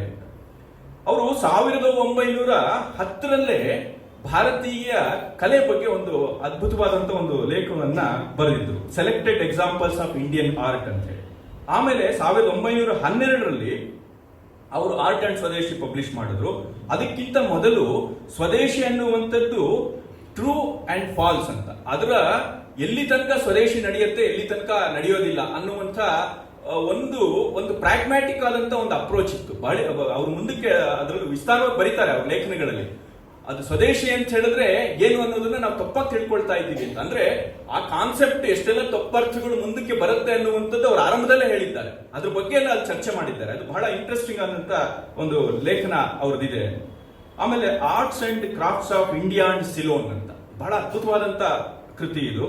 ಅವರು ಯಾಕೆ ಅಂತ ಹೇಳಿದ್ರೆ ಅವರು ಸಿಲೋನಲ್ಲೇ ಹುಟ್ಟಿದ್ದು. ಈಗ ನಾವು ಶ್ರೀಲಂಕಾ ಅಂತ ಏನ್ ಕರಿತೀವಿ, ಅವ್ರು ಸಿಲೋನಲ್ಲೇ ಹುಟ್ಟಿದವರು. ಅಲ್ಲೇ ಅವರು ಮೊದಲಿನ ಅವರ ಅಧ್ಯಯನ, ಅವರು ಸೈಂಟಿಸ್ಟ್, ಜಿಯಾಲಜಿಸ್ಟ್, ಅವರು ರಿಸರ್ಚ್ ಕೆಲಸ ಎಲ್ಲ ಮಾಡಿದ್ದು ಸಿಲೋನಲ್ಲೇ. ಅವ್ರ ತಂದೆಯವರು ಅಲ್ಲೇ ಸಿಲೋನಲ್ಲೇ ಇದ್ದಂಥವ್ರು. ಹಾಗಾಗಿ ಅವರು ಸಿಲೋನ್ನಿಂದ ಅವರು ಭಾರತಕ್ಕೆ ಬಂದಂಥವ್ರು. ಅದು ಬಹಳ ಇಂಟ್ರೆಸ್ಟಿಂಗ್ ಆಗಿರುವಂತ ಒಂದು ಸಂಗತಿ. ಆಗ ಸಿಲೋನು ಭಾರತದಿಂದ ಪೊಲಿಟಿಕಲಿ ದೂರ ಆಗಿತ್ತು, ಆದ್ರೆ ಸಾಂಸ್ಕೃತಿಕವಾಗಿ ಹತ್ರ ಆಗಿತ್ತು. ಇದನ್ನ ಅವರು ಬಹಳ ಅದ್ಭುತವಾಗಿ ಹೇಳ್ತಾರೆ. ಅದನ್ನು ಅವರು ತಾವು ಕನೆಕ್ಟ್ ಮಾಡ್ಕೊಳ್ಳೋದಕ್ಕೆ ಭಾರತದ ಜೊತೆ ಹೇಗೆ ಅಂತ ಅದನ್ನ ನಾನು ಸ್ವಲ್ಪ ಮುಂದೆ ಹೇಳೋನಿದ್ದೀನಿ. ಆಮೇಲೆ mix of Hindus and Buddhist ಅಂತ ಹೇಳಿ ಬರೆದ್ರು. ಅದು ನಿವೇದಿತಾ, ಸಿಸ್ಟರ್ ನಿವೇದಿತಾ ಜೊತೆ ಸೇರಿ ಬರೆದಂಥದ್ದು. ವಿವೇಕಾನಂದರ ಶಿಷ್ಯೆ ನಿವೇದಿತಾ, ಸೋದರಿ ನಿವೇದಿತಾ ಅವ್ರ ಜೊತೆ ಸೇರಿ ಬರೆದಂತ ಪುಸ್ತಕ, ಬಹಳ ಅದ್ಭುತವಾದಂತ ಕೃತಿ ಅದು. ವಿಶ್ವಕರ್ಮ ಅಂತ ಬರೆದ್ರು, ವಿದ್ಯಾಪತಿ ಬಗ್ಗೆ ಬರೆದ್ರು, Buddha and the gospel of Buddhism ಅಂತ ಬರೆದ್ರು. ಆಮೇಲೆ ಮಿರರ್ ಆಫ್ ಗೆಸ್ಚರ್, ಇದು ಅಭಿನಯ ದರ್ಪಣ, ನಾಟ್ಯಶಾಸ್ತ್ರಕ್ಕೆ ಸಂಬಂಧಪಟ್ಟ ಕೃತಿ, ಅದರ ಒಂದು ಅನುವಾದವನ್ನ ಮಾಡಿದ್ರು. ಇಂಡಿಯನ್ ಆರ್ಟ್ ಅಂತ ಹೇಳಿ 1918ರಲ್ಲಿ ಬರೆದ್ರು. ಆಮೇಲೆ ದಿ ಡ್ಯಾನ್ಸ್ ಆಫ್ ಶಿವ ಪ್ರಕಟ ಆಯಿತು. ನಾನು ಯಾಕೆ ಈ ಪಟ್ಟಿ ಹೇಳ್ತಾ ಇದ್ದೀನಿ ಅಂತ ಹೇಳಿದ್ರೆ ಇದು ಬಹಳ ಮುಖ್ಯ. ಕುಮಾರಸ್ವಾಮಿ ಅವರು ಎಷ್ಟು ಆಳವಾಗಿ ತಯಾರಾಗಿದ್ರು, ಮತ್ತೆ ಅವರು ಬರೆದಂಥದ್ದು ಯಾವಾಗಿಂದ ಇದ್ರ ಬಗ್ಗೆ ಆಲೋಚನೆಯನ್ನು ಮಾಡಿದ್ರು ಅನ್ನೋದಕ್ಕೆ ಒಂದು ನಿದರ್ಶನ ಸಿಗತ್ತೆ ಅಂತ. ಅದಕ್ಕೆ ಕುಮಾರಸ್ವಾಮಿ ಅವರು ಹೇಳ್ತಾ ಇದ್ದಂತ ಮಾತು ಏನು ಅಂತ ಹೇಳಿದ್ರೆ, ಯಾವುದೇ ಒಂದು ರಾಷ್ಟ್ರ ನಿರ್ಮಾಣ ಆಗುವಂಥದ್ದು ನಾವೇನ್ ಅನ್ಕೊಳ್ತೀವಿ ಅಂತ ಹೇಳಿದ್ರೆ ರಾಜಕಾರಣಿಗಳಿಂದ ಅಂತ ಅನ್ಕೊಳ್ತೀವಿ. ಈಗ ನಮ್ಮ ಆಲೋಚನೆ ಒಂದು ರಾಷ್ಟ್ರ ನಿರ್ಮಾಣ ಅಂತ ಹೇಳಿದ್ರೆ ಅದು ರಾಜಕಾರಣಿಗಳಿಂದ ಆಗ್ತಾ ಇರುತ್ತೆ. ಸೊಸೈಟಿ, ಸಮಾಜ ಉದ್ಧಾರ ಆಗ್ತಾ ಇರುವಂತದ್ದೇ ರಾಜಕಾರಣಿಗಳಿಂದ. ಇನ್ನೊಂದೇನು ಅಂತ ಹೇಳಿದ್ರೆ ದೊಡ್ಡ ದೊಡ್ಡ ಏನು ಇಂಡಸ್ಟ್ರಿಗಳಿಂದ, ಅಂದ್ರೆ ಬಿಸಿನೆಸ್, ಇವರಿಂದ ಅಂತ ಹೇಳಿ. ಆದ್ರೆ ಕುಮಾರಸ್ವಾಮಿ ಅವರು ಅದಕ್ಕೆ ವಿರುದ್ಧವಾಗಿ ಹೇಳಿದಂತ ಒಂದು ರಾಷ್ಟ್ರದ ನಿರ್ಮಾಣ ಆಗುವಂಥದ್ದು ಯಾವುದರಿಂದ, ಯಾರಿಂದ ಅಂತ ಹೇಳಿದ್ರೆ ಕಲಾವಿದರಿಂದ, ಕವಿಗಳಿಂದ ಆಗತ್ತೆ ಅನ್ನುವಂಥ ಮಾತನ್ನ ಅವರು ಪ್ರತಿಪಾದನೆ ಮಾಡಿದ್ರು. ನೀವು ಎಷ್ಟೇ ಅವನು ದೊಡ್ಡ ರಾಜ ಇರಬಹುದು, ಅವನು ಎಷ್ಟು ದೊಡ್ಡ ವ್ಯಾಪಾರಿ ಇರಬಹುದು, ಆದರೆ ನಿಜವಾದ ಒಂದು ದೇಶ ನಿರ್ಮಾಣ ಆಗುವಂಥದ್ದು ಅಲ್ಲಿ ಕಲಾವಿದರಿಂದ, ಅಲ್ಲಿನ ಕವಿಗಳಿಂದ ಅಂತ ಹೇಳಿ. ಇದು ನಮಗೆ ಎದ್ದು ಕಾಣುತ್ತೆ. ಈಗಲೂ ಕೂಡ ನಮಗೆ ಭಾರತವನ್ನ ಒಂದು ಮಾಡಿರುವಂಥದ್ದು ಇಷ್ಟೆಲ್ಲ ಭಾರತದಲ್ಲಿ ಈ ವೈವಿಧ್ಯ ಇದೆ, ಸಾಕಷ್ಟು ಒಂದು ಪ್ರದೇಶದಿಂದ ಇನ್ನೊಂದಕ್ಕೆ ವ್ಯತ್ಯಾಸವಿದೆ. ಇದ್ರ ಮಧ್ಯೆ ಎಲ್ಲರಲ್ಲೂ ಕೂಡ ಒಂದು ಏಕತೆಯನ್ನ, ನಾನು ಈ ಭಾರತಕ್ಕೆ ಸೇರಿದವನು, ಈ ಸಂಸ್ಕೃತಿಗೆ ಸೇರಿದವನು ಅನ್ನುವಂತ ಒಂದು ಭಾವನೆಯನ್ನು ಉಂಟು ಮಾಡುವಂಥದ್ದೇ ನಮ್ಮಲ್ಲಿ ರಾಮಾಯಣ, ಮಹಾಭಾರತ ಮತ್ತೆ ಭಾಗವತ. ರಾಮ ಅಂತ ಹೇಳಿದ್ರೆ ನಾವೆಲ್ಲರೂ ಕೂಡ ಭಾರತೀಯರೆಲ್ಲರೂ ಕೂಡ ಒಂದು ಅಂತ ಆಗ್ತೀವಿ. ಕೃಷ್ಣ ಅಂತ ಹೇಳಿದ ಕೂಡಲೇ ಒಂದಾಗ್ತೀವಿ ಅಂತ. ಇದು ಎಲ್ಲಿಂದ ಬಂತು? ರಾಮಕೃಷ್ಣ ಯಾರೋ ಒಬ್ಬ ಪೊಲಿಟಿಷಿಯನ್ ಸೃಷ್ಟಿ ಮಾಡಿದ್ದಂತಲ್ಲ. ಯಾರೋ ಈಗ ಪೊಲಿಟಿಷಿಯನ್ಸ್ ರಾಮನ್ನ ಕೃಷ್ಣನ ಬಳಸ್ಕೊಳ್ತಾ ಇರ್ಬೋದು, ವ್ಯಾಪಾರಿಗಳು ರಾಮಕೃಷ್ಣ ವಿಗ್ರಹಗಳು ಮಾಡಿ ದುಡ್ಡು ಮಾಡ್ತಿರ್ಬೋದು, ಬೇರೆ ಪ್ರಶ್ನೆ. ಆದ್ರೆ ರಾಮಕೃಷ್ಣರ ಸೃಷ್ಟಿ, ಸಂಸ್ಕೃತಿ ಹೇಗೆ ಮಾಡ್ತು? ಅದು ಕಲಾವಿದರು, ಸಾಹಿತ್ಯದಿಂದ ಉಂಟಾಗಿದ್ದಂಥದ್ದು. ಹಾಗಾಗಿ ನಮ್ಮ ಇಡೀ ಇವತ್ತು ಭಾರತಕ್ಕೆ ಒಂದು ಅಸ್ಮಿತೆಯನ್ನು ಕೊಟ್ಟಿರುವಂತದ್ದೇ ರಾಮಕೃಷ್ಣ ಶಿವ. ಅದನ್ನ ಲೋಹಿಯಾ ಅಂತವರು ಚೆನ್ನಾಗಿ ಗುರುತಿಸ್ತಾರೆ. ಇಡೀ ಭಾರತೀಯತೆ ಅಂತ ಹೇಳಿದ್ರೆ ಅದು ರಾಮ, ಕೃಷ್ಣ ಮತ್ತೆ ಶಿವ, ಇದು ಮೂರು ಬಂತು ಅಂತ ಹೇಳಿದ್ರೆ ಭಾರತೀಯತೆ ಬಂತು ಅಂತ ಹೇಳಿದ್ರೆ. ಭಾರತೀಯತೆ ಅಂದ್ರೆ ಏನು? ಇದು ಮೂರು ಹೇಳಿದ್ರೆ ಸಾಕು ಅನ್ನುವಂಥದ್ದು ಲೋಹಿಯಾ ಅಂತ ಸಮಾಜವಾದಿಗಳು ಕೂಡ ಪ್ರತಿಪಾದನೆ ಮಾಡ್ತಾರೆ. ಹಾಗೆ ಸಾವಿರಾರು ವರ್ಷಗಳಿಂದ ಇಷ್ಟೆಲ್ಲ ಭಾಷೆ, ಇಷ್ಟೆಲ್ಲ ಜಾತಿ, ಉಪಜಾತಿಗಳು, ಸಂಪ್ರದಾಯದಲ್ಲಿ, ಆಚಾರದಲ್ಲಿ ಭಿನ್ನತೆ ಇದೆಲ್ಲ ಇದ್ರೂ ಕೂಡ ನಮ್ಮನ್ನ ಒಂದು ರಾಷ್ಟ್ರದವರು ಅನ್ನುವಂಥ ಒಂದು ಸೂತ್ರವನ್ನ ಉಂಟು ಮಾಡಿರುವಂಥದ್ದು ಈ ರೀತಿಯ ಸಿಂಬಲ್ಸ್ ಅನ್ನುವಂಥದ್ದನ್ನ ಕುಮಾರಸ್ವಾಮಿ ಅವರು ಬಹಳ ಆಳವಾಗಿ ಪ್ರತಿಪಾದನೆಯನ್ನ ಮಾಡ್ತಾರೆ. ಇದು ಬಹಳ ಮುಖ್ಯವಾಗಿ ನಾವು ಗಮನಿಸಬೇಕಾಗಿರುವಂಥದ್ದು. ಹಾಗಾಗಿ ಕುಮಾರಸ್ವಾಮಿ ಅವರ ಹೆಚ್ಚಿನ ಚಿಂತನೆ ಆರಂಭದಲ್ಲಿ ಕೂಡ ಕಲೆಯನ್ನ ಮುಖ್ಯವಾಗಿ ಇಟ್ಕೊಂಡೇ ಅವರು ಭಾರತೀಯತೆ ಅಂದ್ರೆ ಏನು ಅನ್ನುವಂತ ಒಂದು ಮೀಮಾಂಸೆಯನ್ನ ಮಾಡಿದ್ರು. ನಮಗ ಪಟ್ಟಿ ನೋಡಿದ್ರೆ ಕೂಡ ಗೊತ್ತಾಗತ್ತೆ ಅಂತ ಹೇಳಿ. ಇನ್ನು ಕುಮಾರಸ್ವಾಮಿ ಅವರು ಏನನ್ನ ಭಾರತೀಯತೆ ಅಂತ ಕರೆದ್ರು, ಯಾಕೆ ಈ ಭಾರತೀಯತೆ ಅನ್ನುವಂಥದ್ದು ಬೇಕಾಗತ್ತೆ ಅಂತ ಹೇಳಿದ್ರೆ, ಕುಮಾರಸ್ವಾಮಿ ಅವರು ನಾನು ಆರಂಭದಲ್ಲಿ ಹೇಳದಾಗೆ ಅವರು ಕೆಲಸವನ್ನ ಮಾಡುವಂತ ಸಮಯದಲ್ಲಿ, ಅಂದ್ರೆ ಸ್ವಾತಂತ್ರ್ಯ ಹೋರಾಟ, ಅವರು ನೇರವಾಗಿ ಸ್ವಾತಂತ್ರ್ಯ ಹೋರಾಟದಲ್ಲೂ ಇದ್ದಂಥವ್ರು.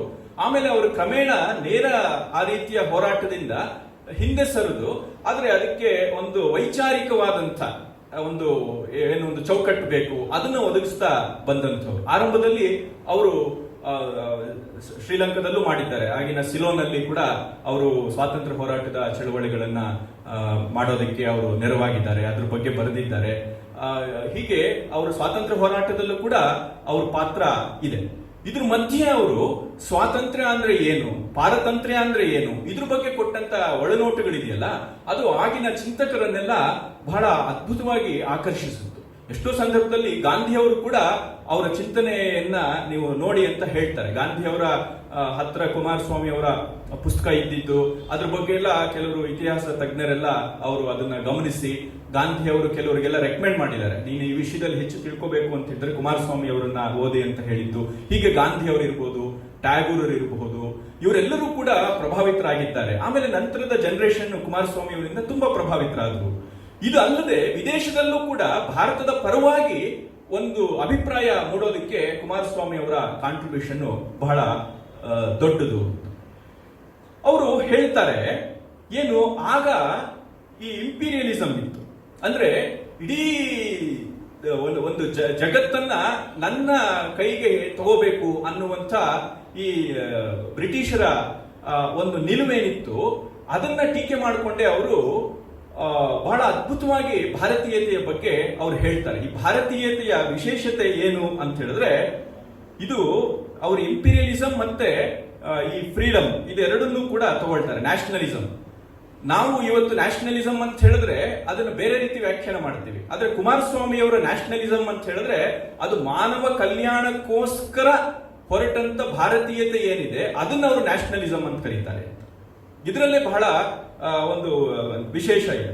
ಅವ್ರು ಹೇಳ್ತಾರೆ, for imperialism involves the subordination of many nationalists to one, a subordination not merely political and economic but also moral and intellectual.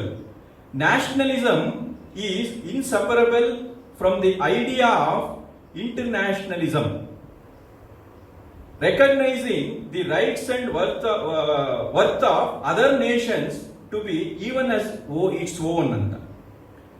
ಅಂದ್ರೆ ನ್ಯಾಷನಲಿಸಂ ಅನ್ನುವಂಥದ್ದು, ಅದರಲ್ಲಿ ಇಂಪೀರಿಯಲಿಸಂ ಅಲ್ಲಿ ಎಲ್ಲವೂ ಕೂಡ ತನ್ನ ತೆಕ್ಕೆಗೆ ಬರಬೇಕು ಅನ್ನುವಂಥದ್ದು ಇದ್ರೆ, ಈ ನ್ಯಾಷನಲಿಸಂ ಅನ್ನುವಂಥದ್ರಲ್ಲಿ ಅದರ ಐಡಿಯಾವೇ ಇಂಟರ್ನ್ಯಾಷನಲಿಸಂ ಅಂತ. ಅಂದ್ರೆ ಏನು, ಇಡೀ ಜಗತ್ತು ಒಂದು ಅನ್ನುವಂಥ ಭಾವನೆ, ಅಂದ್ರೆ ಒಬ್ರು ಆಡಬೇಕು ಅನ್ನುವಂಥದ್ದಲ್ಲ, ಒಂದೇ ಮನೆ ಅನ್ನುವಂಥ ಒಂದು ನಿಲುವೇನಿದೆ ಅದು ಈ ಒಂದು ನ್ಯಾಷನಲಿಸಂ, ಭಾರತದಲ್ಲಿ ಇರುವಂತ ನ್ಯಾಷನಲಿಸಂ. ಅಂದ್ರೆ ಈ ಆವಾಗಿನ್ನು ನಾವು ಈಗ ಹೇಳ್ತಾ ಇರುವಂತ ನ್ಯಾಷನಲಿಸಂ ನ ಸ್ವರೂಪದಲ್ಲಿ ಇನ್ನು ಚರ್ಚೆಗಳು ನಡೀತಾ ಇರಲಿಲ್ಲ. ಅದು ಬೇರೆ ಬೇರೆ ಆಯಾಮಗಳಲ್ಲಿ ಬೇರೆ ಬೇರೆ ರೀತಿಯಲ್ಲಿ ಇತ್ತು. ಕುಮಾರಸ್ವಾಮಿ ಅವರು ಅದು ಪ್ರಾಚೀನ ಭಾರತೀಯ ಕೊಡುಗೆ ಏನಿದೆ ಅದನ್ನ ಇಟ್ಟುಕೊಂಡು ಇಲ್ಲಿ ಹುಟ್ಟಿದಂತ ಒಂದು ರಾಷ್ಟ್ರೀಯತೆ ಇದೆ. ಏನದು ಅಂತ ಹೇಳಿದ್ರೆ, ಇಡೀ ಮಾನವ ಕುಲವನ್ನ, ಅಂದ್ರೆ ವಸುದೈವ ಕುಟುಂಬಕಂ ಅಂತ ಹೇಳ್ತೀವಲ್ಲ, ಈ ಆದರ್ಶವೇ ಇಲ್ಲಿನ ರಾಷ್ಟ್ರೀಯತೆ ಅಂತ ಅವ್ರು ಪ್ರತಿಪಾದನೆ ಮಾಡುವಂಥದ್ದು. ನೀವು ನಂತರ ಟ್ಯಾಗೂರರ ಕೃತಿಗಳನ್ನ ನೋಡಿದ್ರೆ ಅವರು ನ್ಯಾಷನಲಿಸಂ ಬಗ್ಗೆನೆ ಕೊಟ್ಟಂತ 3 ಉಪನ್ಯಾಸಗಳು ಬಹಳ ಪ್ರಖ್ಯಾತವಾಗಿದೆ. ಜಪಾನಲ್ಲಿ ಇಲ್ಲೆಲ್ಲ ಕೊಟ್ಟಂತದ್ದು ಅದು ಪ್ರಕಟ ಆಗಿದೆ. ಅಲ್ಲಿ ನೀವು ನೋಡಿದ್ರೆ ಗೊತ್ತಾಗುತ್ತೆ ಅದು ಕುಮಾರಸ್ವಾಮಿ ಅವರ ಯೋಚನೆಯ ಒಂದು ರೀತಿಯ ಮುಂದುವರಿಕೆಯಾಗಿ ಕಾಣುತ್ತೆ. ಅಂದ್ರೆ ಆ ರೀತಿಯ ಒಂದು ಗಾಢವಾದ ಒಂದು ಪ್ರಭಾವವನ್ನ ಮಾಡಿತು ಅಂತ. ಹಾಗಾಗಿ ಇಲ್ಲಿ ಕುಮಾರಸ್ವಾಮಿ ಅವರು ಮೊದಲನೇದಾಗಿ ಭಾರತೀಯತೆಯನ್ನ ಅವರು ಇಡೀ ಒಂದು ಜಗತ್ತನ್ನ ಒಂದು ಮನೆ ಅನ್ನುವಂಥ ಒಂದು ಅಭಿಪ್ರಾಯದಲ್ಲಿ ರೂಪಿತವಾಗುವಂಥ ಸಾಮಾಜಿಕ, ಆರ್ಥಿಕ, ಆಧ್ಯಾತ್ಮಿಕ ಈ ಎಲ್ಲ ನಿಲುವುಗಳ ಒಂದು ಸಂಹಿತೆಯಾಗಿ ಅವರು ಭಾರತೀಯತೆಯನ್ನ ನೋಡ್ತಾರೆ ಅನ್ನುವಂಥದ್ದು ಬಹಳ ಮುಖ್ಯ. ಈ ಪ್ರಬಂಧದ ಶೀರ್ಷಿಕೆನೆ ಬಹಳ ಚೆನ್ನಾಗಿದೆ, the deeper meaning of the struggle ಅಂತ ಹೇಳಿ. ಇದು ಅಂದ್ರೆ ಅಲ್ಲಿ ಸ್ವಾತಂತ್ರ್ಯ ಹೋರಾಟ ನಡೀತಾ ಇತ್ತು. ಈ ಸ್ವಾತಂತ್ರ್ಯ ಹೋರಾಟದ ನಿಜವಾದ ಹೃದಯ ಏನಾಗಿರಬೇಕು ಅನ್ನುವಂತ ಒಂದು ಪ್ರಶ್ನೆಯನ್ನು ಹಾಕೊಂಡು ಅವರು ಇಲ್ಲಿ ಹೊರಡ್ತಾರೆ. ಅಲ್ಲಿ ಅವ್ರು ಹೇಳ್ತಾರೆ, ಭಾರತದ ಸ್ವಾತಂತ್ರ್ಯವನ್ನ ಬಯಸ್ತಾ ಇರುವಂತದ್ದು ಕೇವಲ ಭಾರತಕ್ಕೋಸ್ಕರ ಭಾರತ ಸ್ವಾತಂತ್ರ್ಯವನ್ನ ಬಯಸ್ತಾ ಇಲ್ಲ ಅಂತ. ಭಾರತ ಸ್ವಾತಂತ್ರ್ಯವನ್ನ ಬಯಸ್ತಾ ಇರುವಂತದ್ದು ಅದು ಎಲ್ಲ ದೇಶಗಳ ಸ್ವಾತಂತ್ರ್ಯವನ್ನು ಕಾಪಾಡೋದಕ್ಕೋಸ್ಕರ ಸ್ವಾತಂತ್ರ್ಯವನ್ನು ಬಯಸ್ತಾ ಇರುವಂತದ್ದು. ಈ ನಿಲುವನ್ನೆಲ್ಲ ಅವರು ಪ್ರತಿಪಾದನೆ ಮಾಡ್ತಾರೆ. ಅಂದ್ರೆ ಏನು, ಭಾರತ ಇಷ್ಟೆಲ್ಲ ವರ್ಷಗಳಲ್ಲಿ, ಅದರ ಸಾವಿರಾರು ವರ್ಷಗಳ ಇತಿಹಾಸದಲ್ಲಿ ಯಾವುದೇ ಒಂದು ದೇಶದ ಸ್ವಾತಂತ್ರ್ಯವನ್ನ ಹರಣ ಮಾಡೋದಕ್ಕೆ ಹೊರಟಿಲ್ಲ. ಆಮೇಲೆ ಯಾವುದೇ ಒಬ್ಬ ವ್ಯಕ್ತಿಯ ಸ್ವಾತಂತ್ರ್ಯವನ್ನು ಅದು ಹರಣ ಮಾಡಕ್ ಹೋಗಿಲ್ಲ.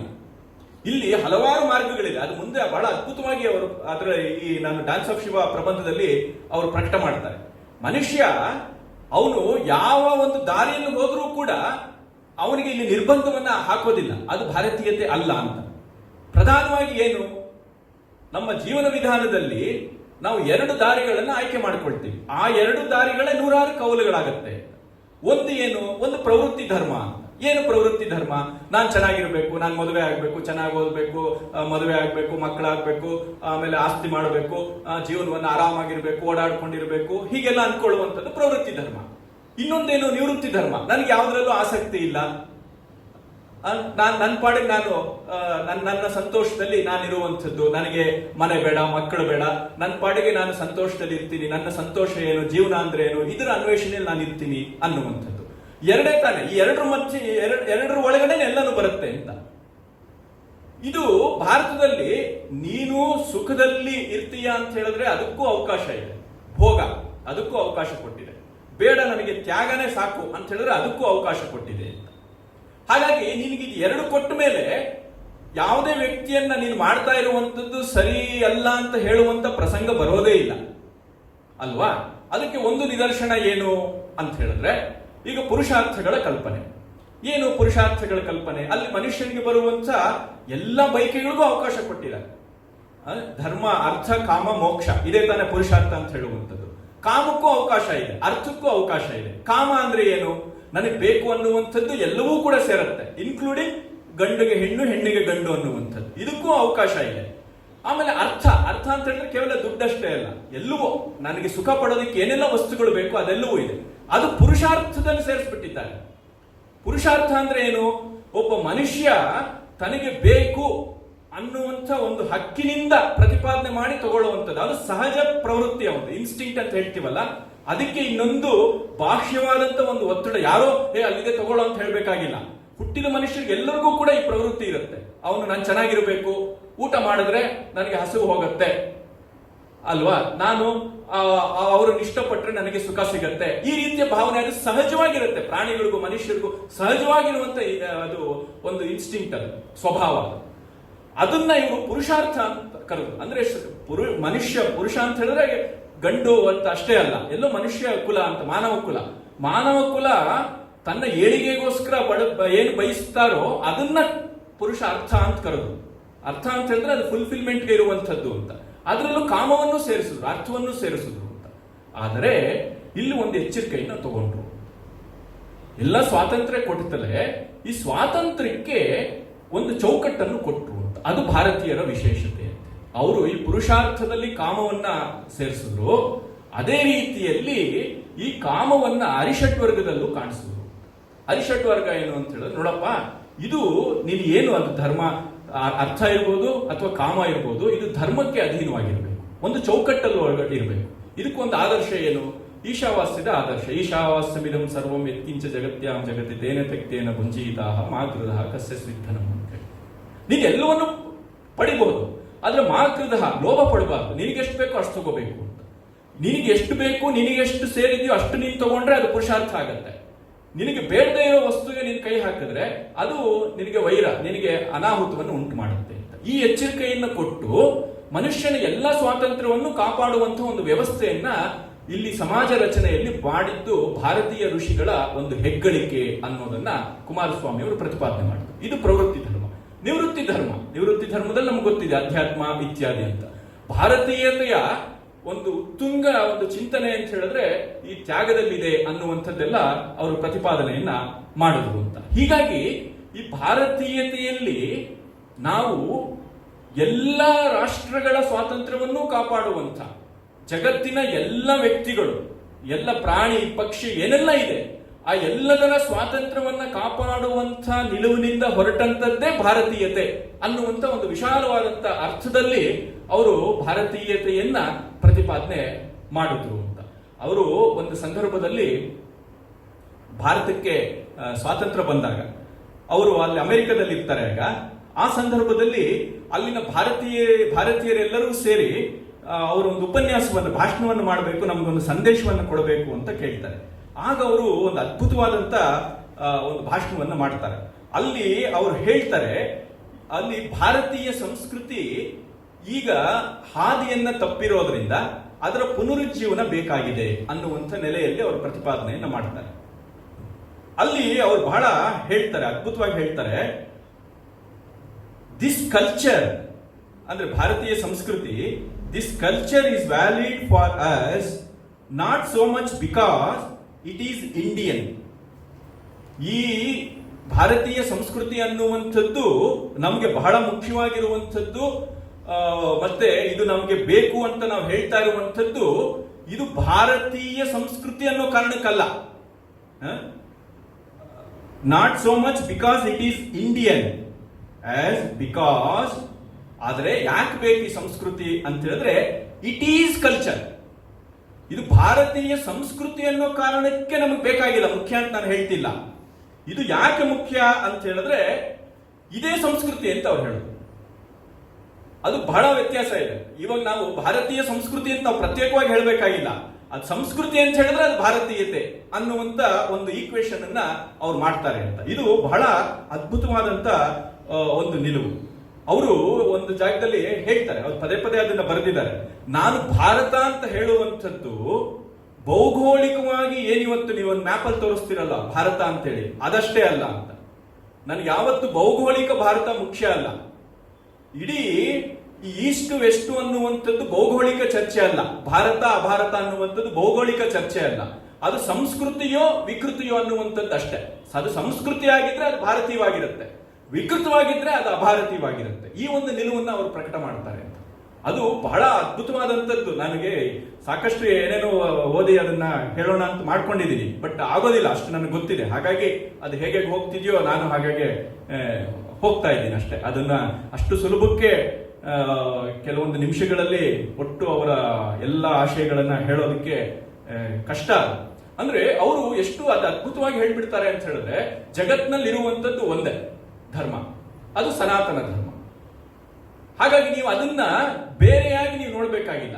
ಅದು ಎಲ್ಲ ಜಗತ್ತಿನಲ್ಲಿ ಬೇರೆ ಎಲ್ಲಾದ್ರೂ ಒಂದು ಧರ್ಮ ಅಂತಿದ್ರೆ ಅದು ಭಾರತೀಯವೇ ಆಗಿರುತ್ತೆ ಅಂತ. ಅಂದ್ರೆ ಅದು ಭಾರತದಲ್ಲಿ ಹುಟ್ಟಿದೆ ಅಥವಾ ಭಾರತದಿಂದ ಹೋಗಿದೆ ಈ ಅರ್ಥದಲ್ಲಿ ಅವ್ರು ಹೇಳೋದಿಲ್ಲ. ಒಬ್ಬ ಸುಸಂಸ್ಕೃತ ವ್ಯಕ್ತಿ ಇದ್ದಾನೆ ಅಂತ ಹೇಳಿದ್ರೆ ಅವನಲ್ಲಿ ಭಾರತೀಯತೆ ಇದೆ.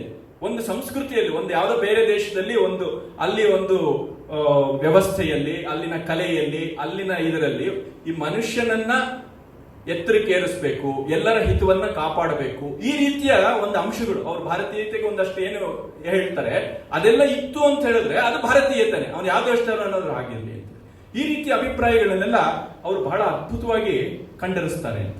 ಹಾಗಾಗಿ ನಮಗೆ ಮುಖ್ಯವಾಗುವಂಥದ್ದು ಈಗ ನಾವು ಆದರ್ಶವಾಗಿ ಹೇಳ್ತೀವಿ ವಸುದೈವ ಕುಟುಂಬಕಂ ಅಂತ, ಇಡೀ ಜಗತ್ತು ಒಂದು ಕುಟುಂಬವಾಗಿರಬೇಕು ಅಂತ ಹೇಳಿ. ಅದನ್ನ ಅವರು ಬಹಳ ವೈಚಾರಿಕವಾಗಿ ಕಟ್ಕೊಟ್ಟಂಥವ್ರು. ಅವರು ಕೇವಲ ಭಾವುಕವಾಗಿ ಹೇಳಿಲ್ಲ, ಬಹಳ ವೈಚಾರಿಕವಾಗಿ ಕಟ್ಕೊಟ್ರು ಅನ್ನೋದನ್ನ ನಾವು ಗಮನಿಸಬೇಕು ಅಂತ. ಅವರು ಇನ್ನೊಂದು ಸಂದರ್ಭದಲ್ಲಿ ಹೇಳ್ತಾರೆ, ಈ ಅಮೆರಿಕಕ್ಕೆ ಅವಾಗ ತುಂಬಾ ಅಮೆರಿಕಕ್ಕೆ ಹೋಗುವಂತ ಯಾರು ವಿದ್ಯಾರ್ಥಿಗಳೆಲ್ಲ ಓದೋದಕ್ಕೆ ಇದಕ್ಕೆಲ್ಲ ಹೋಗ್ತಾ ಇದ್ರಲ್ಲ, ಅವ್ರನ್ನೆಲ್ಲ ಉದ್ದೇಶದಲ್ಲಿ ಇಟ್ಕೊಂಡು ಅವರು ಚೆನ್ನಾಗಿ ಹೇಳ್ತಾರೆ, ಇವರು ಇಲ್ಲಿ ಬಂದು ಬಹಳ ವಿಚಿತ್ರವಾಗಿ ಆಡ್ತಾ ಇದ್ದಾರೆ, ಇವ್ರನ್ನ ನೋಡಿ ವಿದೇಶಿಯರು ಇದೇ ನಿಜವಾದ ಭಾರತೀಯ ಸಂಸ್ಕೃತಿ ಅಂತ ತಿಳ್ಕೊಳ್ಳುವಂತ ಒಂದು ಪರಿಸ್ಥಿತಿ ಬಂದ್ಬಿಟ್ಟಿದೆ. ಆದ್ರೆ ಅದೊಂದು ತಪ್ಪು ರೆಪ್ರೆಸೆಂಟೇಷನ್ ಆಗ್ತಿದೆ ಭಾರತೀಯ ಸಂಸ್ಕೃತಿದು.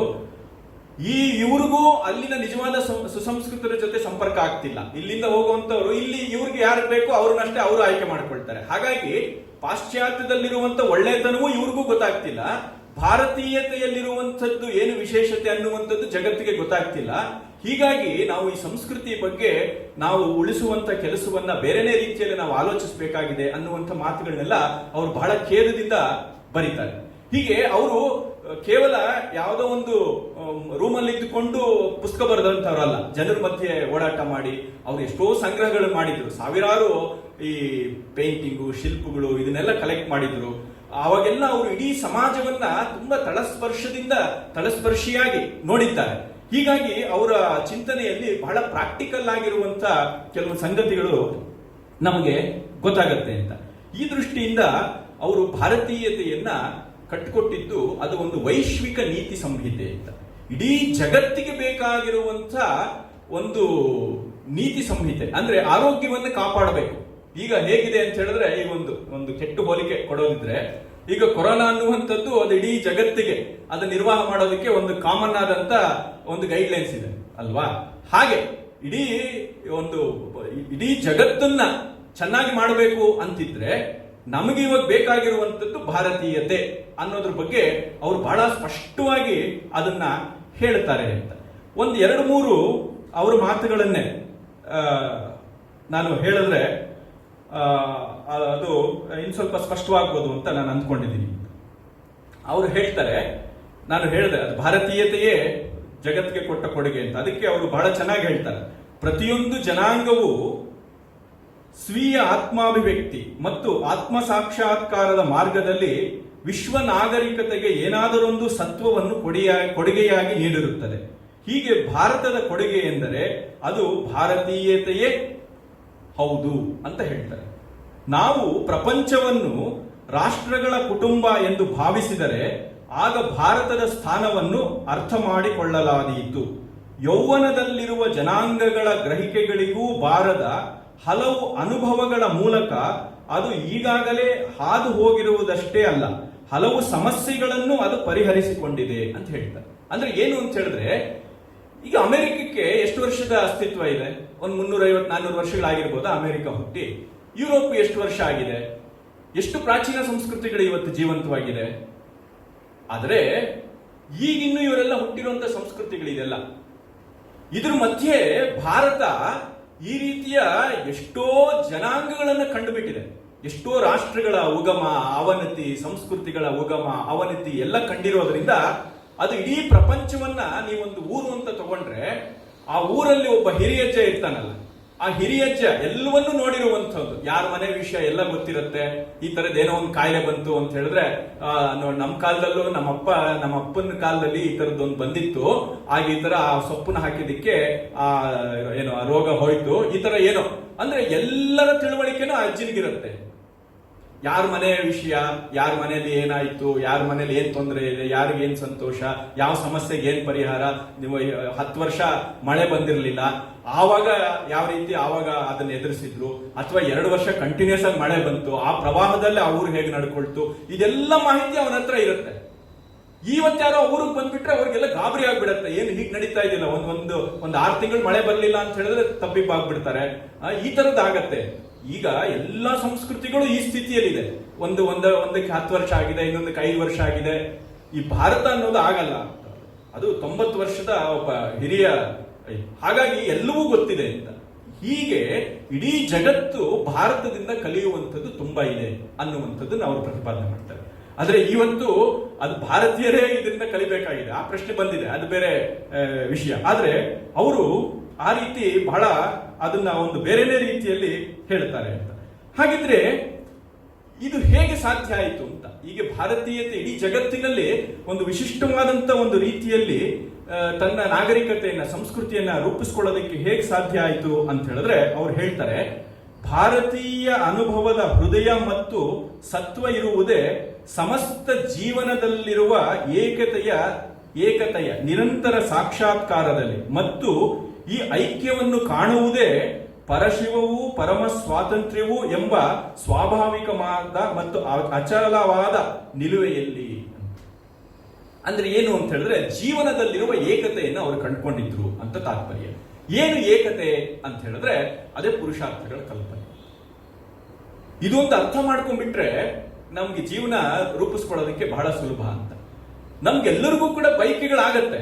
ಆ ಬಯಕೆಗಳನ್ನ ನಾವು ಹೇಗೆ ದಕ್ಕಿಸ್ಕೊಳ್ತೀವಿ ಅನ್ನೋದ್ರಲ್ಲೇ ಕಾನ್ಫ್ಲಿಕ್ಟ್ ಬರುವಂಥದ್ದು. ಮುಖ್ಯವಾಗಿ ಎಲ್ಲರಿಗೂ ಕೂಡ ಅದು ಆಸೆ ಅನ್ನುವಂಥದ್ದು ಇರುತ್ತೆ.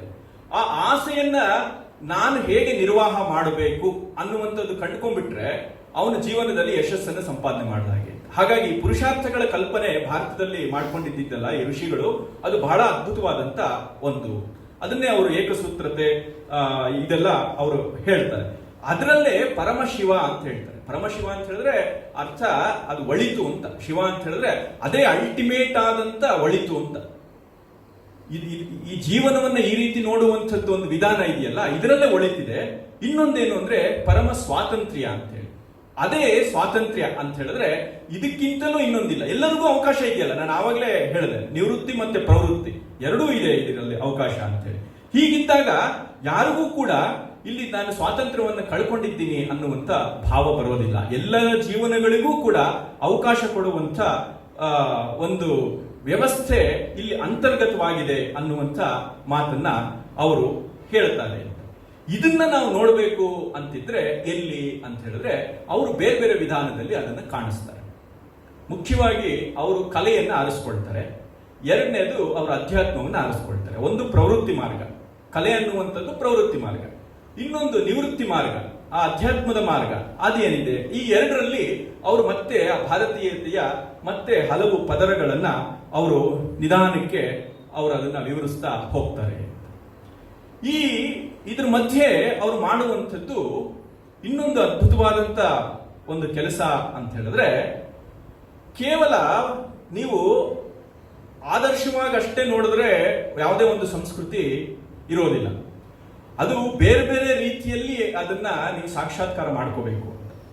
ಈ ದೃಷ್ಟಿಯಿಂದ ಅವರು ಈ ಭಾರತೀಯತೆಯಲ್ಲಿ ಇರುವಂತ ಈ ಏಕಸೂತ್ರತೆಯನ್ನ ಸಾಕ್ಷಾತ್ಕಾರ ಮಾಡ್ಕೋಬೇಕು ಅಂತಿದ್ರೆ ಅದಕ್ಕೆ ಬೇಕಾಗಿರುವಂಥದ್ದು ಸ್ವದೇಶಿ ಕಾನ್ಸೆಪ್ಟು, ಸ್ವದೇಶಿ ಅನ್ನುವಂಥದ್ದನ್ನ ಅವರು ಪ್ರತಿಪಾದನೆ ಮಾಡುತ್ತಾರೆ.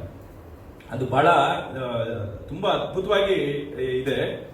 ನಾನು ತುಂಬಾ ಅದ್ರ ಬಗ್ಗೆ ಇದು ಮಾಡಕ್ ಹೋಗೋದಿಲ್ಲ. ಈಗೇನಾಗಿದೆ ಅಂತ ಹೇಳಿದ್ರೆ, ಸ್ವದೇಶಿ ಅಂತ ಹೇಳಿದ್ರೆ ನಮ್ಮ ದೇಶದಲ್ಲಿ ತಯಾರಾಗಿದ್ರೆ ಅದು ಸ್ವದೇಶಿ ಅಂತಿದೆ. ಅವ್ರು ಅದನ್ನು ಹೇಳೋದಿಲ್ಲ. ಸ್ವದೇಶಿ ಅಂತ ಹೇಳಿದ್ರೆ ಕೇವಲ ಏನು ಮೇಡ್ ಇನ್ ಇಂಡಿಯಾ ಅಂತ ಲೇಬಲ್ ಇದ್ರೆ ಅಷ್ಟೇ ಸಂತೋಷ ಅಲ್ಲ, ಅದು ನಿಜವಾಗಲೂ ಕೂಡ ನಮ್ಮ ಜೀವನಕ್ಕೆ ಬೇಕಾಗಿರೋದಾಗಿರ್ಬೇಕು ಅಂತ. ಅದು ನಮ್ಮ ದೇಶದ್ದು ಒಂದು ಮಾತ್ರಕ್ಕೆ ನಾವು ಸುಮ್ಮನೆ ಹೋಗಿ ನಮಗೆ ಬೇಡದೇ ಇರೋದೆಲ್ಲ ಸಂಗ್ರಹ ಮಾಡುವಂಥದ್ದು ನಾವು ಸ್ವದೇಶಿ ಅಂತ ಹೇಳೋದಿಲ್ಲ. ನಿಜವಾಗಲೂ ಕೂಡ ನಮಗದು ಬೇಕು ಜೀವನಕ್ಕೆ ಅಂತ. ಅದಕ್ಕೆ ಅವ್ರು ಹೇಳ್ತಾರೆ, ನಾವು ಈ ಸಂಪತ್ತನ್ನ ಸಂಗ್ರಹ ಮಾಡೋದಿದೆಯಲ್ಲ, ಆ ಸಂಪತ್ತನ್ನ ಸಂಗ್ರಹ ಮಾಡುವುದೇ ಜೀವನದ ಸುಖ ಅಂತ ಅಂದ್ಕೊಂಡಿದ್ದೀವಿ. ಇದು ಹೊರಗಡೆ ಪಾಶ್ಚಾತ್ಯ ದೇಶದ ಆ ಇಂಡಸ್ಟ್ರಿಯಲೈಸೇಷನ್, ಆ ಇಂಡಸ್ಟ್ರಿಗೆ ಒಂದು ಕೆಲಸ ಬೇಕು, ಈ ದೃಷ್ಟಿಯಿಂದ ಹೊರಟಂತದ್ದೇ ಹೊರತು ನನಗೆ ಅದರಿಂದ ಸುಖ ಸಿಗ್ತಾ ಇದೆಯಾ ಅನ್ನುವಂಥದ್ದು ಪ್ರಶ್ನೆನೇ ಇಲ್ಲ ಅಂತ. ಹಾಗಾಗಿ ಅನವಶ್ಯಕವಾಗಿ ನಾವು ಮಾಲ್ಗೆ ಹೋಗ್ತೀವಿ, ಜೇಬಲ್ ದುಡ್ಡಿದ್ರೆ ಕಾಲಿಡಿದ್ರೆ ಬೇಡದೇ ಇರೋದೆಲ್ಲ ತುಂಬಿಸ್ಕೊಳ್ತೀವಿ ಅಂತ. ನೀವು ಹಾಗೆ ತುಂಬಿಸ್ಕೊಳ್ಳೋದಕ್ಕೆ ಅದು ಭಾರತದಲ್ಲಿ ತಯಾರಾಗಿದೆ ಅಂತ ಹೇಳೋ ಮಾತ್ರಕ್ಕೆ, ನೀವು ತುಂಬಿಸ್ಕೊಂಡ್ ಮಾತ್ರಕ್ಕೆ ನೀವು ದೇಶ ಪ್ರೇಮಿಗಳಾಗೋದಿಲ್ಲ. ನಿಮಗದು ಬೇಕು, ನಿಜವಾಗ್ಲೂ ಬೇಕು. ನಿಮ್ಗೆ ಬೇಡದೇ ಇರೋದನ್ನ ನೀವು ಇಟ್ಕೋಬಾರದು. ಅದು ನಿಮ್ ದೇಶದ್ದಾದ್ರೂ ಅಷ್ಟೇ, ಹೊರಗಡೆ ದೇಶದ್ದಾದ್ರೂ, ಅದು ನಿಜವಾದ ಸ್ವದೇಶಿ ಅಂತ ಅವ್ರು ಹೇಳ್ತಾರೆ. ಆಮೇಲೆ ಇನ್ನೊಂದು ಎಚ್ಚರಿಕೆಯನ್ನು ಕೊಡ್ತಾರೆ. ಅದು ಇನ್ನೂ ಬಹಳ ವಿಸ್ತಾರವಾಗಿದೆ, ನಾನು ಬಹಳ ಸಂಕ್ಷಿಪ್ತವಾಗಿ ಸಮಯ ಆಗ್ತಿದೆ ಅಂತ ನಾನು ಹೆಚ್ಚು ಹೇಳ್ತಾ ಇಲ್ಲ. ಇನ್ನೊಂದನ್ನ ಎಚ್ಚರಿಕೆಯನ್ನು ಕೊಡ್ತಾರೆ. ಈ ಸ್ವದೇಶಿ ಅನ್ನುವಂಥದ್ದು ಒಂದು ರೀತಿಯಲ್ಲಿ ಏನಾಗ್ಬಿಡುತ್ತೆ ಅಂತ ಹೇಳಿದ್ರೆ ಒಂದು ಆರಾಧನೆ ಮಟ್ಟಕ್ಕೆ ಹೋಗ್ಬಿಡುತ್ತೆ. ಹಾಗಾಗಿ ಭಾರತದಲ್ಲಿ ಇದೆ ಅಂದ ಮಾತ್ರಕ್ಕೆ ನಾನು ಇವಾಗ ಎರಡು ಆಪ್ಷನ್ ಇರುತ್ತೆ, ಇದು ಭಾರತದೊಂದು ವಿದೇಶದೊಂದು ಏನೋ ಒಂದಿದೆ ಅಂತ ಹೇಳಿದ್ರೆ ಅದು ಕೆಲವರಿಗೆ ನನ್ನ ದೇಶದ್ದು ನಾನು ತಗೊಳ್ಳೋಣಪ್ಪ ಅನ್ನುವಂತ ಒಂದು ಮನಸ್ಥಿತಿ ಬರುತ್ತೆ ಅಂತ ಇಟ್ಕೊಳ್ಳೋಣ. ಆಗ ಅವನು ತಗೊಳ್ತಾನೆ ಅಂತ ಹೇಳಿ, ಕರೆಕ್ಟು, ಆಗ ತಗೊಳ್ಬೇಕು, ನಿಜ, ಆ ತರ ತಗೊಳ್ಳುವಂತ ಒಂದು ಮೂವ್ಮೆಂಟ್ ಬರುತ್ತೆ. ಅದನ್ನೆಲ್ಲ ಅವ್ರು ಆವಾಗಲೇ ಹೇಳಿದ್ದಾರೆ. ಆದ್ರೆ ಅದಷ್ಟೇ ಸಾಲೋದಿಲ್ಲ ಅಂತ ಹೇಳ್ತಾರೆ. ಅವ್ರು ಹೇಳುವಂಥದ್ದು ನಮ್ಮ ದೇಶದಲ್ಲಿ ಉತ್ಪಾದನೆ ಮಾಡಿದ್ವಿ ಅನ್ನುವಂಥದ್ದೇ ಮುಖ್ಯ ಅಲ್ಲ, ಅದನ್ನ ಚೆನ್ನಾಗಿನೂ ಉತ್ಪಾದನೆ ಮಾಡಬೇಕು ಅಂತ. ನೀವು ಏನು ನಾವು ಜನ ಯಾಕಿಲ್ಲ ಅಂದ್ರೆ ತಗೊಳ್ತಾರೆ, ಯಾರು ಆದರ್ಶಕ್ಕೆ 4 ಜನ ತಗೋಬಹುದು. ಇಲ್ಲ ಅಂತ ಹೇಳಿದ್ರೆ ಚೆನ್ನಾಗಿರೋ ವಸ್ತುವನ್ನೇ ಬೇಕು ಅಂತಿದ್ದಾಗ ಸಹಜವಾಗಿ ಅದಕ್ಕೆ ಹೋಗ್ತಾರೆ ಅಂತ. ಅದ್ರ ಬಗ್ಗೆ ಅವ್ರು ಆವಾಗಲೇ ಎಚ್ಚರಿಸಿದ್ದಾರೆ. 100-120 ವರ್ಷಗಳ ಹಿಂದೆನೆ ಅವ್ರ ಎಚ್ಚರಿಕೆಯನ್ನು ಕೊಡ್ತಾರೆ. ಏನು ಅಂತ ಹೇಳಿದ್ರೆ ನೋಡಿ, ಅವ್ರು ಹೇಳ್ತಾರೆ, Now I say that in the face of this state of affairs, it is no use having Swadeshi manufacturers unless the homemade things are at least as good as the imported ones, and unless the people of India are benefited by their manufacture. ಇದು ಬಹಳ ಸ್ಪಷ್ಟವಾಗಿ ಹೇಳ್ತಾರೆ. ಇದು ಬರೆದಂಥದ್ದು 1907ರಲ್ಲಿ ಈ ಲೇಖನ ಬರೆದಿರುವಂಥದ್ದು. ಅವ್ರು ಆವಾಗಲೇ ಹೇಳ್ತಾರೆ, ನೀವು ಅವ್ರ ಜೊತೆ ಹೊರಗಡೆ ಮಾರ್ಕೆಟ್ ಜೊತೆ ಕಾಂಪೀಟ್ ಮಾಡೋ ತರದ್ದು ನೀವು ತಯಾರು ಮಾಡಲೇಬೇಕು. ನೀವು ಸ್ವದೇಶಿ ಅಂತ ಮಾತ್ರಕ್ಕೆ ಕಳಪೆ ವಸ್ತುಗಳನ್ನ ನಾವು ಕೊಂಡ್ಕೋಬೇಕಾಗಿಲ್ಲ, ಕಳಪೆ ವಸ್ತುಗಳನ್ನ ನೀವು ಮ್ಯಾನುಫ್ಯಾಕ್ಚರ್ ಮಾಡಬೇಕಾಗಿಲ್ಲ, ಅದು ಸ್ವದೇಶಿ ಅಲ್ಲ ಅಂತಾನೆ ಹೇಳ್ತಾರೆ ಅಂತ. ಇದು ಯಾಕೆ ಮುಖ್ಯ ಆಗುತ್ತೆ ಅಂತ ಹೇಳಿದ್ರೆ ನಾವು ಭಾವುಕವಾಗಿ ಯೋಚನೆ ಮಾಡಬಾರ್ದು ಅಂತ, ಅದು ಬಹಳ ಮುಖ್ಯ ಅಂತ. ಅದನ್ನ ಅವರು ಬಹಳ ಎಷ್ಟು ಅದ್ಭುತವಾಗಿ ಆ ಮಾತುಗಳನ್ನೆಲ್ಲ ಹೇಳ್ತಾರೆ ಅನ್ನೋದಕ್ಕೆ ಒಂದು ನಿದರ್ಶನ ಅದು ಅಂತ.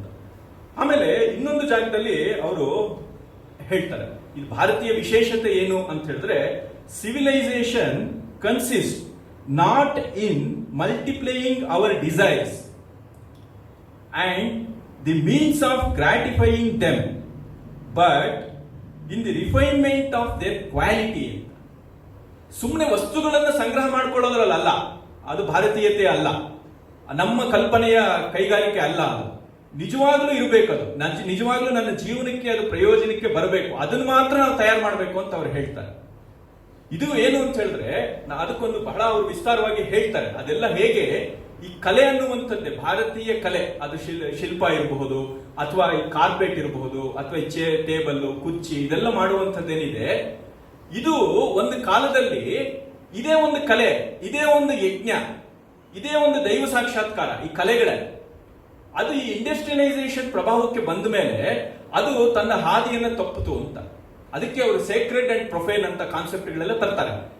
ಇದು ಏನಾಯ್ತು ಅಂತ ಹೇಳಿದ್ರೆ ಅದಕ್ಕೆ ಅವ್ರು ಹೇಳ್ತಾರೆ, ಭಾರತದಲ್ಲಿ ಕಲೆ ಅನ್ನುವಂಥದ್ದು, ಕಲೆಗೂ ಇಲ್ಲಿನ ದೇವರ ಆರಾಧನೆಗೂ, ಭಗವಂತನ ಆರಾಧನೆಗೂ ನೇರ ಸಂಬಂಧ ಇದೆ ಅಂತ ಅವ್ರು ಹೇಳ್ತಾರೆ.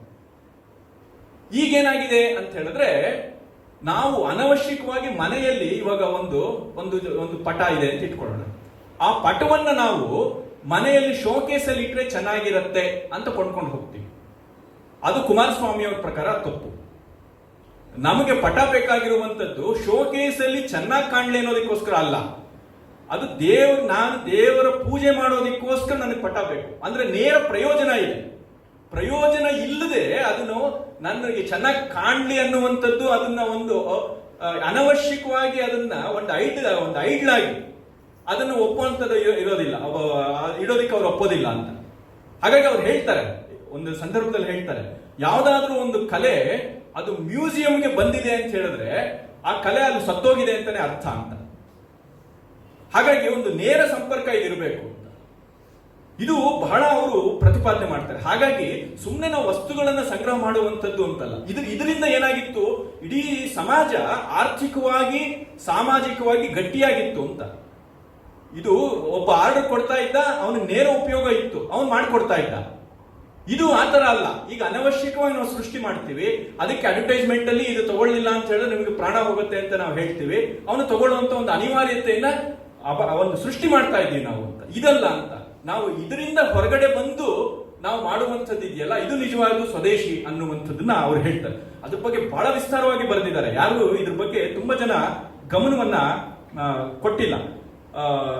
ಇದು ಬಹಳ ನಾನು ಆರಂಭದಲ್ಲೇ ಹೇಳಿದೆ, ಇದು ಗಾಂಧಿಯವರು ಹಿಂದೂ ಸ್ವರಾಜ್ ಬರೆಯೋದಕ್ಕಿಂತ ಮೊದಲು ಬರೆದಿರುವಂತದ್ದು, ನಾವು ಅದನ್ನು ಗಮನಿಸಬೇಕು ಅಂತ. ಈಗ ನಾವು ಸ್ವದೇಶಿ ಕಾನ್ಸೆಪ್ಟ್ ಬಗ್ಗೆ ಹೇಳಬೇಕಾದ್ರೆ ಫಸ್ಟ್ ಗಾಂಧಿಯವರ ಹಿಂದೂ ಸ್ವರಾಜ್ ಇತ್ಯಾದಿಗಳನ್ನೇ ನಾವು ಉಲ್ಲೇಖ ಮಾಡ್ತೀವಿ. ಬಟ್ ಅದಕ್ಕೂ ಮೊದಲೇ ಕುಮಾರಸ್ವಾಮಿ ಅವರು ಅದನ್ನ ಹೇಳಿದ್ರು ಅಂತ.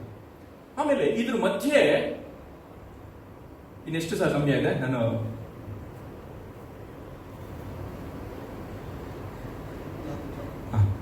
ಇದ್ರ ಮಧ್ಯೆ ನಾನು ಆರಂಭದಲ್ಲಿ ಹೇಳಿದೆ, ಇದು ಆವಾಗ ಬ್ರಿಟಿಷ್ ಸಾಮ್ರಾಜ್ಯದಲ್ಲಿ ಸಿಲುಕಿಕೊಂಡಂತ ದೇಶ ನಮ್ದಾಗಿತ್ತು ಅಂತ.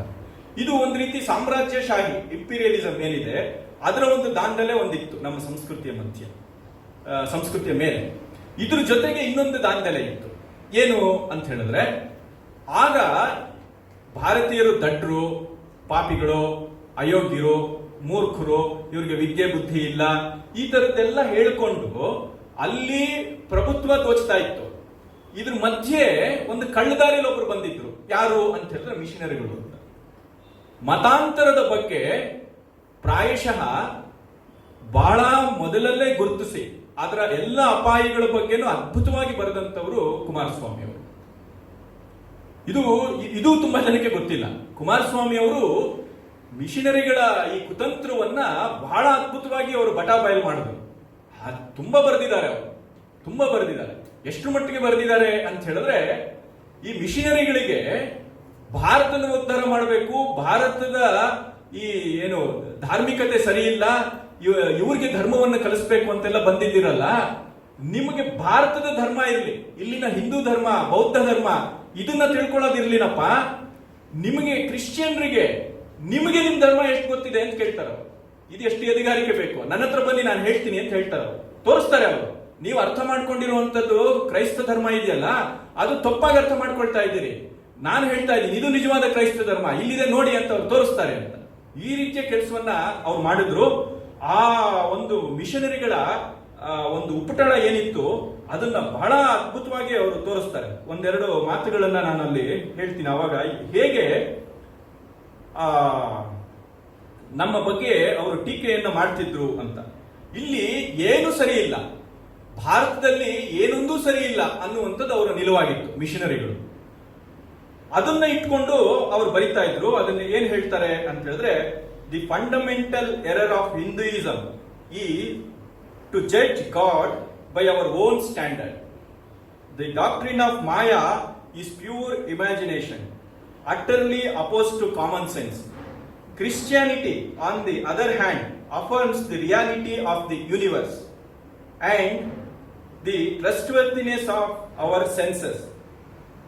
ಹೀಗೆಲ್ಲ ಬರೀತಾರೆ. ಅಂದ್ರೆ the fundamental error of Hinduism is to judge God by our own standard ಅಂತ. ಅಂದ್ರೆ ದೇವರನ್ನ ನನ್ನ ತಿಳುವಳಿಕೆಯ ಪ್ರಕಾರ ನನ್ನ ದೇವರನ್ನ ನಾನು ಸಾಕ್ಷಾತ್ಕಾರ ಮಾಡಿಕೊಳ್ಳುವಂಥದ್ದು ಇದೆಯಲ್ಲ, ಅದೇ ಹಿಂದೂ ಧರ್ಮದಲ್ಲಿರುವಂತ ದೊಡ್ಡ ತೊಡಕು. ಹೀಗೆಲ್ಲ ಬರೀತಾರೆ. ಹೀಗೆಲ್ಲ ಬರೆದು ಅಂದ್ರೆ ಯಾರು ಮಿಷನರಿಗಳು ಹಂಚ್ತಾ ಇದ್ದಂತ ಪ್ಯಾಂಪ್ಲೆಟ್ಗಳಲ್ಲಿ ಅದೆಲ್ಲ ಇದ್ದಿದ್ದನ್ನ ಅವರು ಹೇಳುವಂಥದ್ದು. ಅವರು ಬರೆದಂತ ಕೆಲವೊಂದು ಪುಸ್ತಕಗಳು ಇದರಲ್ಲೆಲ್ಲ. ಇಲ್ಲಿ ಇವರಿಗೆ ವೇದ ಅನ್ನುವಂಥದ್ದು ಬಾಲಿಶ, ಇಲ್ಲಿನ ಪೂಜೆಗಳು ಅನ್ನುವಂಥದ್ದು ಅರ್ಥವಿಲ್ಲದ್ದು, ಹೀಗೆಲ್ಲ ಅವರು ಅಪಪ್ರಚಾರ ಮಾಡ್ತಿದ್ದಾರೆ. ಇದನ್ನೆಲ್ಲ ಅವರು ಒಂದು ಕ್ಲಾಸ್ ತಗೊಳ್ತಾರೆ. ಅದು ಸಾಕಷ್ಟು ಬರೆದಿದ್ದಾರೆ ಅವರು ಕೊನೆ ತನಕ ಈ ಕೆಲಸವನ್ನು ಮಾಡ್ತಾನೆ ಇದ್ರು. ಕ್ರಿಶ್ಚಿಯನ್ರಿಗೆ ಕ್ರಿಶ್ಚಿಯಾನಿಟಿ ಅರ್ಥವಾಗಿಲ್ಲ ಅಂತ ಬಹುಪಾಲು ಮಂದಿಗೆ. ಅದು ಎಲ್ಲರೂ ಅಲ್ಲ, ಅದರಲ್ಲೂ ಒಳ್ಳೆಯವರಿದ್ದಾರೆ ಅಂತ ಅವ್ರು ಬರೀತಾರೆ. ಆದರೆ ಹಾಗಾಗಿ ಅವರು ಆ ಲೇಖನವನ್ನ ಬಹಳ ಚೆನ್ನಾಗಿ ಕೊನೆ ಮಾಡ್ತಾರೆ. ಏನು ಅಂತ ಹೇಳಿದ್ರೆ, ಅಲ್ಲಪ್ಪ, ಮೊದಲಿಗೆ ತಾನು ಯಾರು, ತನ್ನ ಧರ್ಮ ಎಂಥದ್ದು ಅಂತ ತಿಳುವಳಿಕೆನೇ ಇಲ್ಲದೆ ಇರುವಂತ ಒಬ್ಬ ಮಿಷನರಿ ಅವನಿಗೆ ಭಾರತವನ್ನ ಉದ್ಧಾರ ಮಾಡುವಂತ ಅವಕಾಶವನ್ನ ಕೊಡಲೇಬಾರದು ಅಂತ.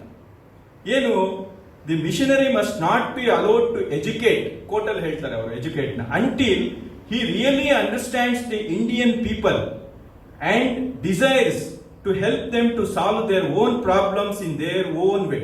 He must not be allowed to teach until he himself has learned.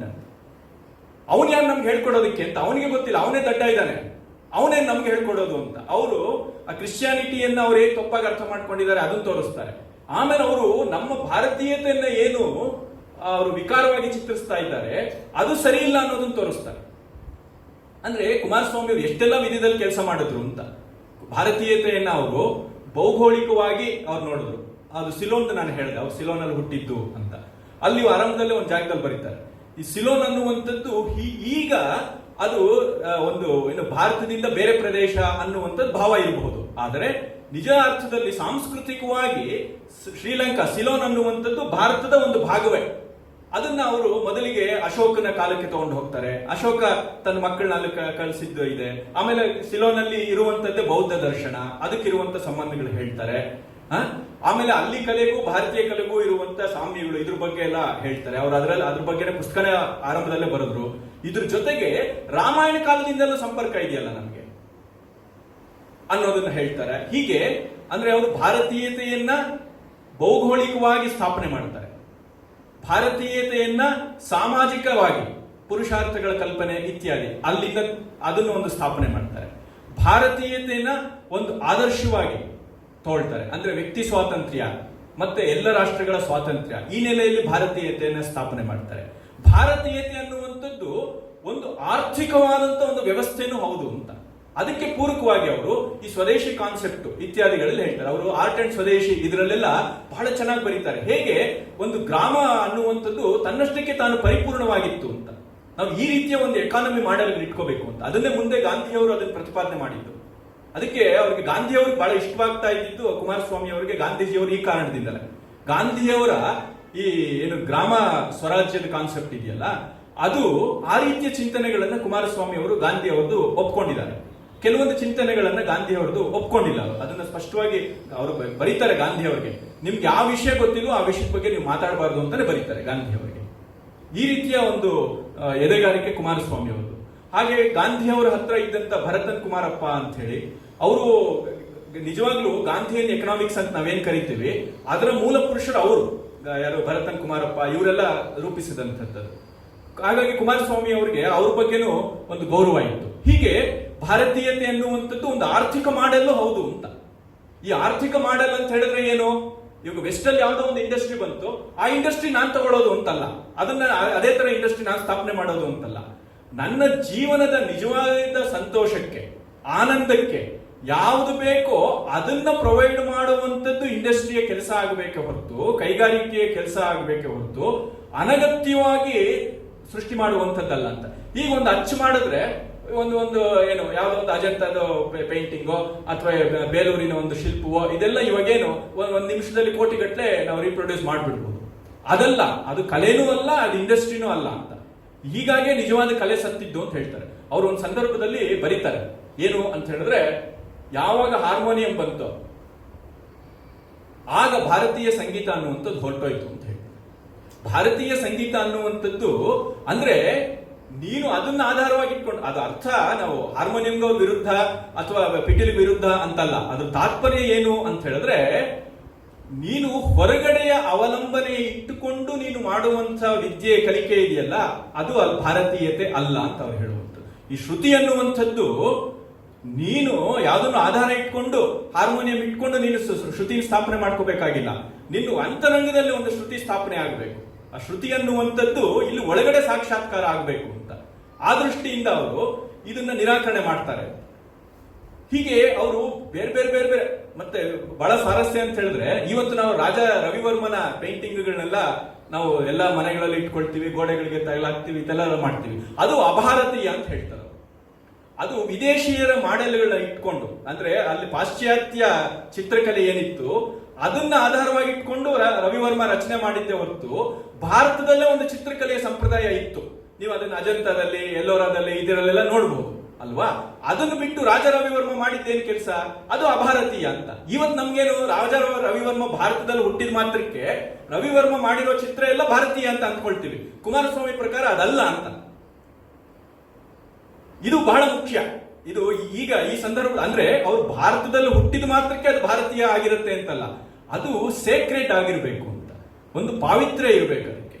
ಮತ್ತೆ ಇಲ್ಲಿ ಸಹಜವಾಗಿ ಹುಟ್ಟಿದಂತ ಒಂದು ವೈಚಾರಿಕತೆ ಏನಿದೆ ಅದಕ್ಕೆ ಅದು ನಿಷ್ಠವಾಗಿರ್ಬೇಕೆ ಹೊರತು ನೀವು ಯಾವುದೋ ಅನುಕರಣೆ ಮಾಡುವಂತದ್ದಲ್ಲ. ಹಾಗಾಗಿ ಅವರು ಸ್ವದೇಶಿ ಕಾನ್ಸೆಪ್ಟ್ ಅನ್ನು ಕೂಡ ಬಹಳ ಹೇಳಿದ್ರು. ಇವಾಗ ಅಲ್ಲಿ ಯಾರೋ ಒಂದು ದೊಡ್ಡ ದೊಡ್ಡ ಇಂಡಸ್ಟ್ರಿಗಳು ಮಾಡಿ ಇಡೀ ಒಂದು ಎಕಾನಮಿಯನ್ನೇ ಅಲ್ಲಿ ಬೇರೆ ರೀತಿ ಪಾಶ್ಚಾತ್ಯ ಜಗತ್ತಿನಲ್ಲಿ ವ್ಯವಹಾರ ಮಾಡೋದುಂಟು. ನಾವು ಅದಕ್ಕೆ ಪ್ಯಾರಲಲ್ ಆಗಿ ಕಟ್ಕೊಂಡು ಹೋದ್ರೆ ಅದು ಭಾರತೀಯತೆ ಅಲ್ಲ. ಇದನ್ನ ಬಹಳ ಅವರು ಅದ್ಭುತವಾಗಿ ಹೇಳ್ತಾರೆ. ಈಗ ಉದಾಹರಣೆಗೆ ಚೈನಾದ ನಾವು ಉದಾಹರಣೆ ಹೇಳ್ಬೋದು. ಚೈನಾದಲ್ಲಿ ಇವಾಗ ಕಮ್ಯುನಿಸ್ಟ್ ಸರ್ಕಾರ ಅಂತ ಹೆಸರಿಗೆ ಹೇಳುವಂಥದ್ದು ಅಲ್ವಾ. ವಾಸ್ತವದಲ್ಲಿ ನಡೀತಾ ಇರುವಂತದ್ದೆಲ್ಲ ಕ್ಯಾಪಿಟಲಿಸ್ಟ್. ಅದು ಇನ್ನು ಕಮ್ಯುನಿಸ್ಟ್ ಸರಿನೋ ತಪ್ಪೋ ಬೇರೆ ಪ್ರಶ್ನೆ. ಅದು ನಾವು ಹೇಳೋದಿದ್ರೆ ಅಲ್ಲಿ ಹೆಸರಿಗಷ್ಟೇ ಕಮ್ಯುನಿಸ್ಟ್ ಸರ್ಕಾರ ಅಂತಿದೆ, ಅಲ್ಲಿ ವ್ಯವಹಾರ ಎಲ್ಲ ನಡೀತಾ ಇರುವಂತದ್ದು ಕ್ಯಾಪಿಟಲಿಸ್ಟ್ ಅಂತ ಹೇಳಿ. ಹಾಗೆ ಇಲ್ಲಿ ಭಾರತ ನಾಳೆ ದೊಡ್ಡ ಒಂದು ಆರ್ಥಿಕವಾಗಿ ಸಬಲ ರಾಷ್ಟ್ರ ಆಗಬಹುದು, ಇಡೀ ಪ್ರಪಂಚದಲ್ಲಿ ಸೂಪರ್ ಪವರ್ ಆಗ್ಬಿಡ್ಬಹುದು. ಆದರೆ ಅದರಲ್ಲಿ ಭಾರತ ಎಷ್ಟಿದೆ ಅಂತ ಇದನ್ನ ನಾವು ಹುಡುಕಾಟ ಮಾಡಬೇಕು ಅಂತ. ನಾವು ಅಲ್ಲ, ಇದು ಸಂಸ್ಕೃತದಲ್ಲಿ ಒಂದು ಗಾದೆ ಇದೆ, ಏನು ಅಂತ ಹೇಳಿದ್ರೆ, ಮೂಲ ವಿಗ್ರಹವನ್ನ ಮಾರಿ ಉತ್ಸವ ಮಾಡಿದ್ರು ಅಂತ. ಯಾವುದೋ ಒಂದು ದೇವಸ್ಥಾನ ಇತ್ತು, ಅದಕ್ಕೆ ಉತ್ಸವ ಮಾಡಬೇಕಿತ್ತು, ದುಡ್ಡು ಇರಲಿಲ್ಲ. ಏನ್ ಮಾಡೋದು ಅವಾಗ? ಉತ್ಸವ ಮಾಡಬೇಕು. ದೇವಸ್ಥಾನ ಇದೆ, ಸಂಭ್ರಮ ಇದೆ, ಹಬ್ಬ ಇದೆ ಅಂತ ಹೇಳ್ಬೇಕು ಅಂತಿದ್ರೆ 4 ಜಾಗದಲ್ಲಿ ಉತ್ಸವ ನಡೆದ್ರೆ ಗೊತ್ತಾಗುತ್ತೆ ಅಲ್ವಾ. ಅವ್ರೇನ್ ಮಾಡಿದ್ರು ಅಂದ್ರೆ, ಅಲ್ಲಿ ಗರ್ಭಗುಡಿಯಲ್ಲಿ ಮೂಲ ವಿಗ್ರಹ ಇತ್ತಲ್ವಾ, ಅದನ್ನೇ ಮಾರಿದ್ರು, ಉತ್ಸವ ಮಾಡಿದ್ರು. ಹಾಗೆ ನಾಳೆ ಇಡೀ ಭಾರತ ಅನ್ನುವಂಥದ್ದು ಒಂದು ದೊಡ್ಡ ಉತ್ಸವ ಮೂರ್ತಿ ಆಗಬಹುದು. ಆದರೆ ಆ ಗುಡಿಯಲ್ಲಿ ಭಾರತ ಇದೆಯೋ, ಭಾರತೀಯತೆ ಇದೆಯೋ, ಇದನ್ನ ಈಗಲ್ಲ, ಅವ್ರು 100 ವರ್ಷದಿಂದ ಯೋಚನೆ ಮಾಡಿದ್ರಲ್ಲ. ನಾಳೆ ಈ ತರದ್ದೆಲ್ಲ ಆಗಬಹುದು. ಆದ್ರೆ ಆವಾಗ ನಾವು ಈ ಭಾರತೀಯತೆಯನ್ನ ಉಳಿಸ್ಕೊಂಡಿದ್ದೀವೋ, ಉಳಿಸ್ಕೋಬೇಕು ಅಂತಿದ್ರೆ ಇವತ್ತಿಂದ ನಾವು ಅದಕ್ಕೆ ಕೆಲಸ ಮಾಡಬೇಕು ಅನ್ನುವಂಥ ನಿಲುವನ್ನ ಅವರು ತಗೊಳ್ತಾರೆ ಅನ್ನುವಂಥದ್ದು. ಹಾಗಾಗಿ ಅವರು ಎಷ್ಟು ಸೂಕ್ಷ್ಮವಾಗಿ ಅವರು ಆಲೋಚನೆಯನ್ನ ಮಾಡಿದ್ದಾರೆ ಅಂತ ಹೇಳಿದ್ರೆ ಬಹಳ ಅದು ಒಂದು ರೀತಿ ನೋಡಿ. ಅವರು ಒಂದು ಜಾಗದಲ್ಲಿ ಬರೀತಾರೆ, nations are judge not by what they assimilate. ಏನನ್ನ ಸಂಗ್ರಹ ಮಾಡ್ತಾರೆ, ಅವರ ಇದರಲ್ಲಿ ಎಷ್ಟಿದೆ ಅನ್ನುವಂಥದ್ದಲ್ಲ, but by what they contribute to human culture. ಸಂಸ್ಕೃತಿಗೆ ದೇಶ ಏನನ್ನ ಕೊಟ್ಟಿದೆ ಕೊಡುಗೆಯಾಗಿ ಅನ್ನೋದ್ರ ಮೇಲೆ ಆ ದೇಶ ಸಂಪತ್ಭರಿತವೋ ಅಥವಾ ಬಡದೇಶವೋ ಅನ್ನುವಂಥದ್ದು ನಿರ್ಧಾರ ಆಗಬೇಕು ಹೊರತು ಅದರ ಬೇರೆ ರೀತಿಯ ಸಂಪತ್ತು ಇತ್ಯಾದಿ ರಾಜಕೀಯ ದರ್ಪ ಇದೆಲ್ಲ ಅಲ್ಲ ಅಂತಾನೆ ಅವರು ಹೇಳ್ತಾರೆ. ಇದನ್ನ ಅವರು ಸೇಕ್ರೆಡ್ ಮತ್ತೆ ಪ್ರೊಫೇನ್ ಅನ್ನುವಂತ ಕಾನ್ಸೆಪ್ಟ್ ಅಲ್ಲಿ ಅವರು ಬಹಳ ಚೆನ್ನಾಗಿ ಅವರು ಅದನ್ನ ಪ್ರತಿಪಾದನೆಯನ್ನ ಮಾಡ್ತಾರೆ ಅಂತ. ಇದ್ರ ಮಧ್ಯೆ ನಾವು ಈಗ ಅದು ಸಾಕಷ್ಟು ವಿಷಯಗಳಿದೆ, ನಾನು ಇನ್ನೊಂದು 2 ನಿಮಿಷದಲ್ಲಿ ಮುಗಿಸ್ತೀನಿ. ಏನು ಇವತ್ತು ನಾವು ಭಾರತ ಅಂತ ಹೇಳಿದ್ರೆ ನಾವು ಏನೇನೋ ಆದರ್ಶವಾಗಿ ನಾವು ಅಂದ್ಕೊಂಡಿದ್ದೀವಿ. ಮತ್ತೆ ಕುಮಾರಸ್ವಾಮಿ ಅಂತವ್ರನ್ನ ನಾವು ಓದಿದಾಗ ಭಾರತೀಯತೆ ಅಂದ್ರೆ ಹೀಗೆಲ್ಲ ಇದೆಯಲ್ವಾ ಅಂತೆಲ್ಲ ನಾವು ಆಲೋಚನೆಯನ್ನ ಮಾಡ್ತೀವಿ. ಇದ್ರ ಮಧ್ಯೆ ನಾವು ಇವತ್ತು ಭಾರತೀಯತೆಯನ್ನು ನಾವೇ ನಮ್ಮ ಭಾರತೀಯತೆಯನ್ನ ಸಾಕ್ಷಾತ್ಕಾರ ಮಾಡ್ಕೋಬೇಕು. ಅದು ನಮ್ಮ ಸಮಾಜದಲ್ಲಿ ಎಷ್ಟಿದೆ, ಇದೆಯೋ ಇಲ್ವೋ, ಇಲ್ಲ ಅಂದ್ರೆ ಏನ್ ಮಾಡಬೇಕು, ಇದ್ರೆ ಏನು ಮಾಡಬೇಕು, ಈ ರೀತಿಯ ಚಿಂತನೆ ಎಲ್ಲ ನಾವು ಮಾಡಬೇಕು ಅಂತಿದ್ರೆ ಕುಮಾರಸ್ವಾಮಿ ಅವರ ಅಧ್ಯಯನ ನಮ್ಗೆ ಅನಿವಾರ್ಯ ಅನ್ನುವಂಥದ್ದನ್ನ ನಾನು ಪದೇ ಪದೇ ಹೇಳೋದಕ್ಕೆ ಇಷ್ಟಪಡ್ತೀನಿ. ಯಾಕೆ ಅಂತ ಹೇಳಿದ್ರೆ ನಮ್ಮಲ್ಲಿ ಎಲ್ಲವನ್ನೂ ಕೂಡ ಕುಮಾರಸ್ವಾಮಿ ಅವರು ಏಕಸೂತ್ರತೆ ಅಂತ ಕರೆದರಲ್ಲ, ಅದೆಲ್ಲವೂ ಕೂಡ ಕೊನೆಯಲ್ಲಿ ಮೋಕ್ಷದಲ್ಲಿ ಪರ್ಯವಸನ ಆಗತ್ತೆ ಅನ್ನುವಂಥದ್ದು ಅವರ ಇನ್ನೊಂದು ನಿಲುವು. ಅದು ನಮ್ಮ ದೇಶದ ರಾಜಕಾರಣ ಇರ್ಬೋದು, ಇಲ್ಲಿನ ಆರ್ಥಿಕ ವ್ಯವಸ್ಥೆ ಇರ್ಬೋದು, ಇಲ್ಲಿನ ಸಂಗೀತ ಇರ್ಬೋದು, ಇಲ್ಲಿನ ಕಾಮಶಾಸ್ತ್ರ ತಗೊಂಡ್ರೆ ಅದು ಏನೆಲ್ಲ ನೀವು ಹೇಳ್ತೀರಿ ಅದೆಲ್ಲವೂ ಕೂಡ ಕೊನೆಗೆ ಏನಾಗತ್ತೆ, ಮೋಕ್ಷದಲ್ಲಿ ಪರ್ಯವಸನ ಆಗತ್ತೆ. ಇದೇ ಭಾರತದ ಹೆಗ್ಗಳಿಕೆ ಅನ್ನುವಂಥದ್ದು. ಅದಕ್ಕೆ ನಮಗೆ ರಾಮಾಯಣ, ಮಹಾಭಾರತ ಇತ್ಯಾದಿಗಳನ್ನು ಓದಿದ್ರೆ ಅದು ಇನ್ನೂ ಹೆಚ್ಚು ಸ್ಪಷ್ಟವಾಗತ್ತೆ. ಅದು ಈ ಸಾರ್ವಜನಿಕ ಜೀವನ ಅನ್ನುವಂಥದ್ದು ಕೂಡ ಒಂದು ಯಜ್ಞಕ್ಕೆ ಸಮಾನ ಅನ್ನುವಂಥ ಒಂದು ಗ್ರಹಿಕೆ ಆಗಿತ್ತು. ಹಾಗಾಗಿ ಇಲ್ಲಿ ರಾಜ ಹೇಗಿರಬೇಕು, ಹೇಗಿರಬಾರದು, ಇದ್ರ ಬಗ್ಗೆ ಎಲ್ಲ ನಾವು ರಾಮಾಯಣವನ್ನು ಓದಿದ್ರೆ ಬಹಳ ಅದ್ಭುತವಾಗಿ ಗೊತ್ತಾಗುತ್ತೆ. ಇದನ್ನೆಲ್ಲವನ್ನು ಕೂಡ ಕುಮಾರಸ್ವಾಮಿ ಅವರು ಅಲ್ಲಿ ಹೇಳ್ತಾರೆ. ಇಲ್ಲಿನ ಎಜುಕೇಶನ್ ಬಗ್ಗೆ ಹೇಳ್ತಾರೆ. ಆ ಮಿಷನರಿಗಳು ಇಡೀ ಭಾರತೀಯ ಎಜುಕೇಶನ್ ವ್ಯವಸ್ಥೆಯನ್ನ ಹೇಗೆ ಹಾಳು ಮಾಡಿದ್ದಾರೆ ಅಂತ ಅವರು ತುಂಬಾ ಅದ್ಭುತವಾಗಿ ಹೇಳ್ತಾರೆ. ಆಮೇಲೆ ಹೆಣ್ಮಕ್ಳಿಗೆ ಎಜುಕೇಶನ್ ಕೊಡ್ತೀವಿ, ಭಾರತದಲ್ಲಿ ಇಲ್ಲ ಅನ್ನುವಂತ ಒಂದು ಅಪಪ್ರಚಾರವನ್ನ ಮಾಡಿ ಹೇಗೆ ಅವರು ಇಲ್ಲಿನ ಹೆಣ್ಮಕ್ಕಳನ್ನ ನಮ್ಮ ಸಂಸ್ಕೃತಿಯಿಂದ ವಿಮುಖ ಮಾಡ್ತಿದ್ದಾರೆ ಅಂತ ಆಗ್ಲೇ ಬರೀತಾರೆ 1907ರಲ್ಲಿ. ಅವಾಗ ಮೈಸೂರಲ್ಲಿ ನಡೀತಾ ಇದ್ದಂತ ಒಂದು ಮಹಿಳೆಯರ ಒಂದು ವಿದ್ಯಾಸಂಸ್ಥೆ ಕಾಲೇಜು, ಅದ್ರ ಬಗ್ಗೆ ಉಲ್ಲೇಖ ಮಾಡ್ತಾರೆ. ಇಷ್ಟೆಲ್ಲ ನಮ್ಗೆ ಆಧುನಿಕ ಕಾಲದಲ್ಲೂ ಮಾದರಿ ಇದೆ, ಮತ್ತೆ ಪ್ರಾಚೀನ ಕಾಲದಲ್ಲಂತೂ ಯಥೇಷ್ಟವಾಗಿ ಸ್ತ್ರೀಯರಿಗೆ ಎಜುಕೇಶನ್ಗೆಲ್ಲ ಇತ್ತು. ಆದ್ರೆ ಇವರು ಮಿಷನರಿಗಳು ಉದ್ದೇಶಪೂರ್ವಕವಾಗಿ ಅದನ್ನು ತಿರುಚುತ್ತಾ ಇದ್ದಾರೆ. ಯಾಕೆ ಅಂತ ಹೇಳಿದ್ರೆ ನಿಜವಾದ ಸಂಸ್ಕೃತಿ ಉಳಿಯುವಂಥದ್ದೇ, ನಮ್ಮ ದೇಶದಲ್ಲಿ ಉಳಿಸಿರುವಂಥದ್ದೇ ಸ್ತ್ರೀಯರು, ಹೆಣ್ಣು ಮಕ್ಕಳಿಂದಲೇ ಒಂದು ಸಂಸ್ಕೃತಿ ಉಳಿಯುವಂಥದ್ದು ಅನ್ನೋದನ್ನು ಅವ್ರು ಪ್ರತಿಪಾದನೆ ಮಾಡ್ತಾರೆ. ಹಾಗಾಗಿ ಮೊದಲಿಗೆ ಆ ಹೆಣ್ಣಿಗೆ ತನ್ನ ಸಂಸ್ಕೃತಿ ಬಗ್ಗೆ ಒಂದು ದ್ವೇಷ ಬರಬೇಕು, ಒಂದು ವಿಮುಖತೆ ಬರಬೇಕು. ಈ ಕೆಲಸವನ್ನ ಅವ್ರು ಮಾಡ್ತಿದ್ದಾರೆ ಅನ್ನೋದನ್ನ ಅವ್ರು ತೋರಿಸ್ತಾರೆ ಅಂತ. ಹೀಗೆ ಅವರು ಹಂತ ಹಂತವಾಗಿ ಅದನ್ನ ಮಾಡ್ತಾರೆ ಅಂತ. ಈಗ ನಾವು ಮನನ ಮಾಡಬೇಕಾಗಿದೆ ಏನು ಭಾರತೀಯತೆ ಅಂತ. ನನಗೆ ಇತ್ತೀಚೆಗೆ 1-2 ಘಟನೆಗಳು ನನಗೂ ಒಂದು ಪ್ರಶ್ನೆಯನ್ನ ಉಂಟು ಮಾಡಿತು ಅಂತ. ಈಗ ನಾವು ಈ ಕುಟುಂಬ ವ್ಯವಸ್ಥೆ ಇದ್ರ ಬಗ್ಗೆ ಎಲ್ಲ ಬಹಳ ಆದರ್ಶವಾಗಿ ಮಾತಾಡ್ತೀವಿ. ಭಾರತೀಯತೆ ಅಂತ ಹೇಳಿದ್ರೆ ನಾನು ಹೇಳಿದೆ, ಎಷ್ಟೋ ಜನ ಕುಟುಂಬ ವ್ಯವಸ್ಥೆ ಅಂತ ಉತ್ತರ ಕೊಟ್ಟಿದ್ರು ಅಂತ. ನಾವು ಹೆಮ್ಮೆಯಿಂದ ಹೇಳ್ಕೊಳ್ತೀವಿ. ಬೇರೆ ದೇಶಗಳಿಗೆ ಹೋಲಿಸಿದ್ರೆ ಭಾರತೀಯತೆ ಅಂತ ಹೇಳಿದ್ರೆ ಕುಟುಂಬ ವ್ಯವಸ್ಥೆ ಅಂತ ಹೇಳಿ ಅಲ್ವಾ. ಇಲ್ಲಿ ಅಪ್ಪ ಅಮ್ಮ ಅಂದ್ರನ್ನ ಮಕ್ಕಳು ಚೆನ್ನಾಗಿ ನೋಡ್ಕೋಬೇಕು, ಮಕ್ಕಳನ್ನ ಅಪ್ಪ ಅಮ್ಮ ಅಂದ್ರೆ ಚೆನ್ನಾಗಿ ನೋಡ್ಕೋಬೇಕು, ಕುಟುಂಬ ವ್ಯವಸ್ಥೆ ಚೆನ್ನಾಗಿರ್ಬೇಕು, ಇದೆಲ್ಲ ಹೇಳ್ತೀವಿ. ಈಗ ವೃದ್ಧಾಶ್ರಮಗಳು ಇದೆಲ್ಲ ಬರ್ತಾ ಇರುವಂತದ್ದು ಅದೆಲ್ಲ ಒಂದು ರೀತಿ ನಮ್ಮ ಸಂಸ್ಕೃತಿಯಿಂದ ದೂರ ಹೋಗ್ತಿರೋದಕ್ಕೆ ಒಂದು ಸೂಚನೆ. ಇತ್ಯಾದಿ ಇತ್ಯಾದಿ ಎಲ್ಲ ಚರ್ಚೆಗಳು ನಿರಂತರ ನಡೀತಾನೆ ಇರುತ್ತೆ ಅಲ್ವಾ. ನಾನು ಭಾವುಕವಾಗಿ ಕೆಲವೊಂದು ವೈಚಾರಿಕವಾಗಿ ಈ ವಿಷಯಗಳನ್ನ ಹಲವಾರು ವೇದಿಕೆಗಳಲ್ಲಿ ಮಾತಾಡ್ತಿರ್ತೀನಿ. ಈ ವೃದ್ಧಾಶ್ರಮಗಳು ಇದನ್ನೆಲ್ಲ ಕೇಂದ್ರವಾಗಿ ಇಟ್ಕೊಂಡು ಭಾರತೀಯ ಸಂಸ್ಕೃತಿ ಇದ್ರ ಬಗ್ಗೆ ಎಲ್ಲ ಮಾತಾಡ್ತಿದ್ದಾಗ ಇತ್ತೀಚಿನ ಕೆಲವೊಂದು ಸಂದರ್ಭಗಳಲ್ಲಿ ಒಂದು ನಮ್ಮ ಯೋಚನೆಯಲ್ಲೇ ಒಂದು ಪಲ್ಲಟ ಆಗಿರುವಂಥದ್ದು ನನಗೆ ಗಮನಕ್ಕೆ ಬಂತು. ಅದನ್ನ ನಾವು ಮನನ ಮಾಡಬೇಕಾಗಿದೆ. ನನಗೆ ತುಂಬಾ ಜನ ವಯಸ್ಸಾದಂಥವರೇ ಒಂದು ಪ್ರಶ್ನೆ ಕೇಳೋದು. ನಾನು ಒಂದು ಜಾಗದಲ್ಲಿ ಭಾಷಣ ಮಾಡಿ ಹೀಗೆ ವೃದ್ಧಾಶ್ರಮಗಳು ಇದ್ರ ಬಗ್ಗೆ ಎಲ್ಲ ಮಾಡಿ ಇದು ಭಾರತೀಯತೆಗೆ ವಿರುದ್ಧ ಅಂತ ಹೇಳಿದಾಗ, ಇಲ್ಲ ನೀನು ಯೋಚನೆ ಮಾಡ್ತಿರೋದು ಸರಿಯಲ್ಲ ಅಂತ ಹೇಳಿ ವಯಸ್ಸಾದವ್ರು ಬಂದು ಕೆಲವರು ನನ್ನ ಹತ್ರ ಹೇಳಿದ್ರು, ಏನಿದೆ ಅದರಲ್ಲಿ ತಪ್ಪು ಅಂತ.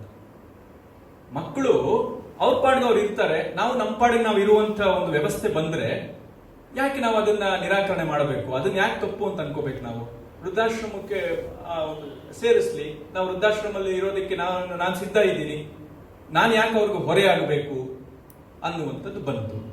ಸರಿನೋ ತಪ್ಪೋ ಬೇರೆ. ಅಂದ್ರೆ ಒಂದು ಸಂಸ್ಕೃತಿ ಎಷ್ಟೆಲ್ಲ ಸ್ಥಿತ್ಯಂತರಗಳನ್ನ ಪಡೆಯುತ್ತೆ, ತನ್ನ ಆಲೋಚನೆಗಳಲ್ಲಿ ಎಷ್ಟು ಪಲ್ಲಟಗಳನ್ನ ಪಡೆಯುತ್ತೆ ಅಂತ. ಇಂಥ ಸಂದರ್ಭದಲ್ಲಿ ಮತ್ತೆ ನಾವು ಭಾರತೀಯತೆ ಅಂದ್ರೆ ಏನು ಅನ್ನುವಂಥದ್ದು ಹುಡುಕಾಟ ಮಾಡಬೇಕು. ಯಾರೋ ತುಂಬಾ ಒಂದು ರೀತಿ ವಿಟ್ಟಿಯಾಗಿ ಕೆಲವೊಂದು ಚಮತ್ಕಾರಿತವಾಗಿ ಹೇಳ್ಬಿಡ್ಬೋದು, ವೃದ್ಧಾಶ್ರಮ ಅಂದ್ರೆ ಏನ್ರಿ, ನಮ್ಮಲ್ಲಿ ವಾನಪ್ರಸ್ಥ ಅಂತ ಹೇಳ್ತಿದ್ರಲ್ಲ ಅದೇ ವೃದ್ಧಾಶ್ರಮ ಅಂತ ಹೇಳ್ಬಿಡ್ಬೋದು. ನಾವು ಭಾಷಣಕ್ಕೆ ಚೆನ್ನಾಗಿರತ್ತೆ, ಚಪ್ಪಾಳೆನೂ ಹೊಡೆದು ಬಿಡಬಹುದು. ಆದ್ರೆ ಯಾಕೆ ಈ ರೀತಿಯೆಲ್ಲ ಆಗ್ತಾ ಇದೆ ಅನ್ನುವಂತ ಒಂದು ಆಲೋಚನೆಯನ್ನ ನಾವು ಮಾಡಬೇಕು. ಇದ್ರ ಮಧ್ಯೆ ಎಲ್ಲವೂ ಕೂಡ ನಾವು ಯೋಚನೆ ಮಾಡಬೇಕಾಗಿದೆ. ನಿಜವಾದ ಭಾರತೀಯತೆ ಅಂದ್ರೆ ಏನು ಅನ್ನುವಂಥದ್ದು. ಇದಕ್ಕೆ ನಮಗೆ ಕುಮಾರಸ್ವಾಮಿ ಅಂತವರು ಖಂಡಿತವಾಗ್ಲೂ ಒದಗುತ್ತಾರೆ ಅಂತ. ಹಾಗಾಗಿ ಕುಮಾರಸ್ವಾಮಿ ಅಂತವರ ಅಧ್ಯಯನವನ್ನ ನಾವು ನಿರಂತರ ಮಾಡೋಣ. ಕಷ್ಟ ಇದೆ, ಅವರ ಬರವಣಿಗೆಗಳನ್ನ ಓದುವಂಥದ್ದು ಅಷ್ಟು ಸುಲಭ ಅಲ್ಲ. ಅವರ ಅವರು ಗ್ರೀಕು, ಲ್ಯಾಟಿನ್, ಸಂಸ್ಕೃತ, ಪಾಲಿ, ಪ್ರಾಕೃತ ಹೀಗೆ ಅದದೇ ಭಾಷೆಯಲ್ಲಿ ಹಾಗಾಗಿ ಬರೆದು ಬಿಡ್ತಾರೆ ಅವರು. ಅವ್ರ ಇಂಗ್ಲಿಷೇ ನಾನು ಹೇಳ್ತಿರ್ತೀನಿ, ಅವ್ರ ಇಂಗ್ಲಿಷೇ ನಮಗೆ ಗ್ರೀಕು, ಲ್ಯಾಟಿನ್ ತರ ಅಷ್ಟು ಕಷ್ಟ, ಅಷ್ಟು ಪ್ರೌಢವಾದಂಥ ಭಾಷೆ. ಆ ಭಾಷೆಯಲ್ಲಿ ಆ ಸೂಕ್ಷ್ಮಗಳೆಲ್ಲ ಅರ್ಥ ಮಾಡಿಕೊಂಡು ಹೇಳುವಂಥದ್ದು ಬಹಳ ಇದು. ತುಂಬಾ ಜನ ಹೇಳ್ತಾರೆ, ನಾನು ಕುಮಾರಸ್ವಾಮಿ ಬಗ್ಗೆ ಅಥಾರಿಟಿ ಅನ್ನೋ ರೀತಿಯಲ್ಲಿ ಕೆಲವರೆಲ್ಲ ಮಾತಾಡ್ತಿರ್ತಾರೆ. ನಾನು ಕುಮಾರಸ್ವಾಮಿಯ ಬಗ್ಗೆ ಬಂದಿರೋ ಸಾಕಷ್ಟು ಲೇಖನಗಳೆಲ್ಲ ನೋಡಿದ್ದೀನಿ. ಯಾರೂ ಕೂಡ ಕುಮಾರಸ್ವಾಮಿಯವರ ಸಮಗ್ರವಾಗಿ ಅಧ್ಯಯನ ಇದುವರೆಗೂ ಯಾರೂ ಮಾಡಿಲ್ಲ. ಅದು ಬಹಳ ಸ್ಪಷ್ಟ, ಅದು ಸಾಧ್ಯವೂ ಇಲ್ಲ. ಅಷ್ಟು ಕ್ಷೇತ್ರದಲ್ಲಿ ಅವರು ಕೆಲಸವನ್ನು ಮಾಡಿದ್ದಾರೆ. ನಾನು ಇವತ್ತು ಹೇಳಿರೋದ್ರಲ್ಲಿ ಕುಮಾರಸ್ವಾಮಿ ಅವರ ಸಾಧನೆ ಬಗ್ಗೆ 0.00001% ಅಷ್ಟೇ ನಾನು ಹೇಳಿರ್ಬೋದು. 1,000 ಪ್ರಬಂಧಗಳಿದೆ ಅವರು, ಅದರಲ್ಲೂ 500 ಪ್ರೌಢ ಪ್ರಬಂಧಗಳಿದೆ. ಈಗ ಐನ್ಸ್ಟೈನ್ ಥಿಯರಿ ಆಫ್ ರಿಲೇಟಿವಿಟಿ ಬಗ್ಗೆ, ಸ್ಪೆಷಲ್ ಥಿಯರಿ ಆಫ್ ರಿಲೇಟಿವಿಟಿ ಬಗ್ಗೆ ಪಬ್ಲಿಷ್ ಮಾಡಿದ್ರಲ್ಲ 2 ಪೇಪರು, ಆ ರೀತಿಯ ಪೇಪರ್ಗಳಿಗೆ ಸಮವಾಗಿರುವಂಥದ್ದು ಸಂಸ್ಕೃತಿ, ಅಧ್ಯಾತ್ಮ, ಕಲೆಗೆ ಸಂಬಂಧಪಟ್ಟಾಗೆ 200 ಪೇಪರ್ ಇದೆ ಅವರು. ಅದು ಯಾವಾಗ ನಾವು ಓದೋದು, ಯಾವಾಗ ಅರ್ಥ ಮಾಡ್ಕೊಳ್ಳೋದು? ಹೀಗೆ ಬಹಳ ಬಹಳ ದೊಡ್ಡ ಸ್ಕಾಲರ್ ಅವರು. ನಮ್ಗೆ ಬೇಕು. ಆ ದೃಷ್ಟಿಯಿಂದ ಯಾವಾಗ ಅವಕಾಶ ಆಗತ್ತೆ ಆಗ ಕುಮಾರಸ್ವಾಮಿ ಅವರನ್ನ ನೋಡಿ ಓದಿ ಅಂತ ಹೇಳುವಂತ ಒಂದು ಕೂಗುವಂತ ಕೆಲಸವನ್ನಂತೂ ವೈಯಕ್ತಿಕವಾಗಿ ನಾನು ಮಾಡ್ತಿರ್ತೀನಿ, ನಮ್ಮ ಸಂಸ್ಥೆನೂ ಮಾಡ್ತಿದೆ, ನಮ್ಮ ಸ್ನೇಹಿತರು ಹಲವರು ಮಾಡ್ತಿದ್ದಾರೆ. ಈ ಒಂದು ನೆಪದಲ್ಲಿ ನಮ್ಮ ಮತ್ತೆ ಭಾರತೀಯತೆ ಬಗ್ಗೆ ಒಂದಷ್ಟು ಸಂಗತಿಗಳನ್ನ ಮನನ ಮಾಡುವಂತ ಒಂದು ಅವಕಾಶ ಸಿಕ್ತು. ಕೊನೆಯದಾಗಿ ಕುಮಾರಸ್ವಾಮಿ ಅವರು 1947 ಆಗಸ್ಟ್ 15 ನಮ್ಗೇನು ಸ್ವಾತಂತ್ರ್ಯ ಬಂತು, ಆವತ್ತು ಅವರು ಅಮೆರಿಕದಲ್ಲಿ ಮಾಡಿದ ಭಾಷಣ, ಅದ್ರ ಬಗ್ಗೆ ಉಲ್ಲೇಖ ಮಾಡಿದೆ ನಾನು. ನಾವು ಇದು ಭಾರತೀಯ ಸಂಸ್ಕೃತಿ ಅನ್ನೋ ಕಾರಣಕ್ಕೆ ಇದನ್ನು ಉಳಿಸ್ಬೇಕು ಅಂತ ನಾನು ಹೇಳ್ತಿಲ್ಲ. ಸಂಸ್ಕೃತಿ ಅಂದ್ರೇನೆ ಇದು, ಅದಕ್ಕೋಸ್ಕರ ಉಳಿಸ್ಬೇಕು ಅಂತ ಏನ್ ಹೇಳಿದ್ರು, ಅದೇ ಭಾಷಣದಲ್ಲಿ ಕೊನೆಯಲ್ಲಿ ಬಹಳ ಅದ್ಭುತವಾದಂತ ಒಂದು ಮಾತನ್ನು ಹೇಳ್ತಾರೆ. ಆ ಮಾತನ್ನು ಹೇಳಿ ನನ್ನ ಇವತ್ತಿನ ಈ ಮಾತನ್ನ ಮುಗಿಸ್ತೀನಿ. ಐ ಹ್ಯಾವ್ ಬೀನ್ ಆಸ್ಕ್, ಅವರು ನಾವು ಕೇಳ್ತಾರೆ ಕೆಲವರು, ನೀವೇನಾದ್ರೂ ಸಂದೇಶ ಕೊಡಬೇಕು ಅಂತ ಹೇಳಿ. ಆ ಟೈಮಲ್ಲಿ ಅವ್ರು ಮಾತಾಡಿದಂಥದ್ದು, I have been ask what is your message to the new India of our dreams. ಏನು ನಿಮ್ಮ ಸಂದೇಶ, ಏನು? ಈ ಭಾರತ ಈಗಷ್ಟೇ ಹುಟ್ಟಿದೆ, ಸ್ವಾತಂತ್ರ್ಯ ಬಂದಿದೆ, ಏನು ನಿಮ್ಮ ಸಂದೇಶ ಅಂತ ಕೇಳಿದ್ರೆ ಅದಕ್ಕೆ ಹೇಳ್ತಾರೆ, this is my answer, be your self. ಮೊದಲು ನೀವಾಗಿ ಅಂತ, ನೀವಾಗಿ. ಆಮೇಲೆ ಏನು? ಫಾಲೋ ಮಹಾತ್ಮ ಗಾಂಧಿ, ಭರತನ್ ಕುಮಾರಪ್ಪ. ಗಾಂಧಿಯವರು, ಮಹಾತ್ಮ ಗಾಂಧಿ, ಕುಮಾರಪ್ಪ, ಭರತನ್ ಕುಮಾರಪ್ಪ ಅಂತ ಹೇಳಿದ್ರಲ್ಲ ಅವರು. 3ನೇ ಹೆಸರು ನೋಡಿ, D V Gundappa. D V ಜಿಯನ್ನು ಫಾಲೋ ಮಾಡಿ ಅಂತ ಹೇಳ್ತಾರೆ. ಅದು ಬಹಳ ಒಂದು ನಾವೆಲ್ಲ ಸಂತೋಷ ಪಡುವಂತ ವಿಷಯ. ಡಿ ವಿ ಗುಂಡಪ್ಪ, ಅಬ್ದುಲ್ ಕಲಾಂ ಆಜಾದ್, ಅಬ್ದುಲ್ ಗಫಾರ್ ಖಾನ್, ಶ್ರೀ ರಮಣ ಮಹರ್ಷಿ. ಇಷ್ಟನ್ನು ಹೇಳಿ ಇನ್ನೊಂದು ಹೇಳ್ತಾರೆ, do not consider the inferior philosophers. ಯಾವತ್ತೂ ಕೂಡ ಇನ್ಫೀರಿಯರ್ ಫಿಲಾಸಫರ್ಸ್ ಅಂದ್ರೆ ಅಗ್ಗದ ಫಿಲಾಸಫರ್ಸ್. ಫಿಲಾಸಫಿ ಅಂತ ಹೇಳಿದ್ರೆ ವಿಶಾಲ ಅರ್ಥದಲ್ಲಿ ನಮ್ಮ ವೈಚಾರಿಕತೆ ಅಂತ. ಅದನ್ನ ತಪ್ಪಾಗಿ ಯಾರು ಪ್ರತಿಪಾದನೆಯನ್ನು ಮಾಡ್ತಿದ್ದಾರೆ ಅಂಥವ್ರನ್ನ ನೀವು ಅನುಸರಿಸಬೇಡಿ ಅಂತ ಅವರು ಹೇಳ್ತಾರೆ. ಬಿ ನಾಟ್ ಡಿಸೀವ್ಡ್, ಮೋಸ ಹೋಗಬೇಡಿ ನೀವು. ಎಲ್ಲರೂ ಕೂಡ ಏನು ಅವರು ನಮ್ಮ ಧರ್ಮ ಸಂಸ್ಕೃತಿ ಅಂತ ಮಾತಾಡಿದ ಮಾತ್ರಕ್ಕೆ ನಿಜವಾದ ರೆಪ್ರೆಸೆಂಟೇಷನ್ ಅಲ್ಲಿದೆ ಅಂತಲ್ಲ, ಎಚ್ಚರಿಕೆ ಇರಲಿ ಅಂತ ಹೇಳ್ತಾರೆ. Evil communications corrupt good manners. ಅಂದ್ರೆ ಕೆಟ್ಟ ರೀತಿಯಲ್ಲಿ ಸಾರಲ್ಪಟ್ಟಂತ ಸಂದೇಶ ಏನಿದೆ ಅದು ನಮ್ಮನ್ನು ಹಾಳು ಮಾಡುತ್ತೆ. ಹಾಗಾಗಿ ಇವತ್ತು ಭಾರತೀಯತೆ ಅನ್ನುವಂಥದ್ದು ಎಲ್ಲರೂ ಹೇಳ್ತಾ ಇರಬಹುದು, ಆದರೆ ನಿಜವಾದ ಭಾರತೀಯತೆ ಎಲ್ಲಿದೆ ಅನ್ನುವಂಥ ಒಂದು ಹುಡುಕಾಟವನ್ನ ನಾವು ಮಾಡಬೇಕಾಗಿದೆ. ನಾವು ಭಾರತವಲ್ಲದ ಜಾಗದಲ್ಲಿ ಭಾರತೀಯತೆಯನ್ನ, ಭಾರತ ಇದೇ ಭಾರತ ಅಂತ ಅಂದುಕೊಂಡ್ರೆ ನಿಜವಾಗಲೂ ಕೂಡ 2 ರೀತಿಯ ನಷ್ಟ.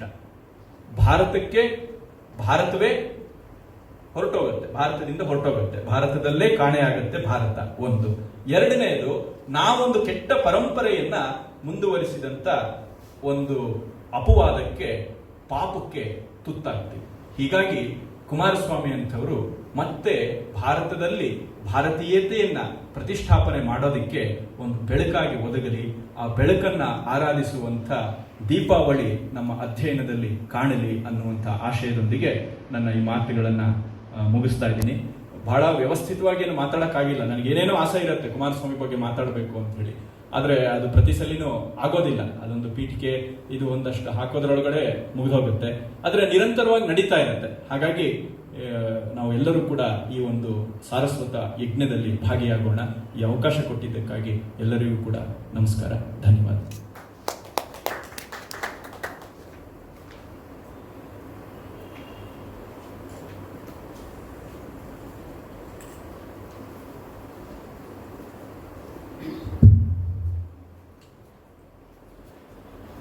ಇವತ್ತು ಕುಮಾರಸ್ವಾಮಿ ಅವರ ಚಿಂತನೆಗಳ ಮುಖಾಂತರ ನಿಜವಾದ ಭಾರತೀಯತೆ ಏನು, ಅವರ ಸ್ವದೇಶಿಯ ಬಗ್ಗೆ ಇರ್ಬೋದು, ಕಲೆಯ ಬಗ್ಗೆ ಇರ್ಬೋದು, ಸಂಸ್ಕೃತಿಯ ಬಗ್ಗೆ ಇರ್ಬೋದು, ಅದ್ಭುತವಾದಂಥ ವಿಚಾರಗಳನ್ನು ಇವತ್ತು ನಮ್ಮ ಮುಂದೆ ಶ್ರೀಯುತ ಸೂರ್ಯಪ್ರಕಾಶ್ ಪಂಡಿತ್ ಅವರು ಬಿಚ್ಚಿಟ್ಟಿದ್ದಾರೆ.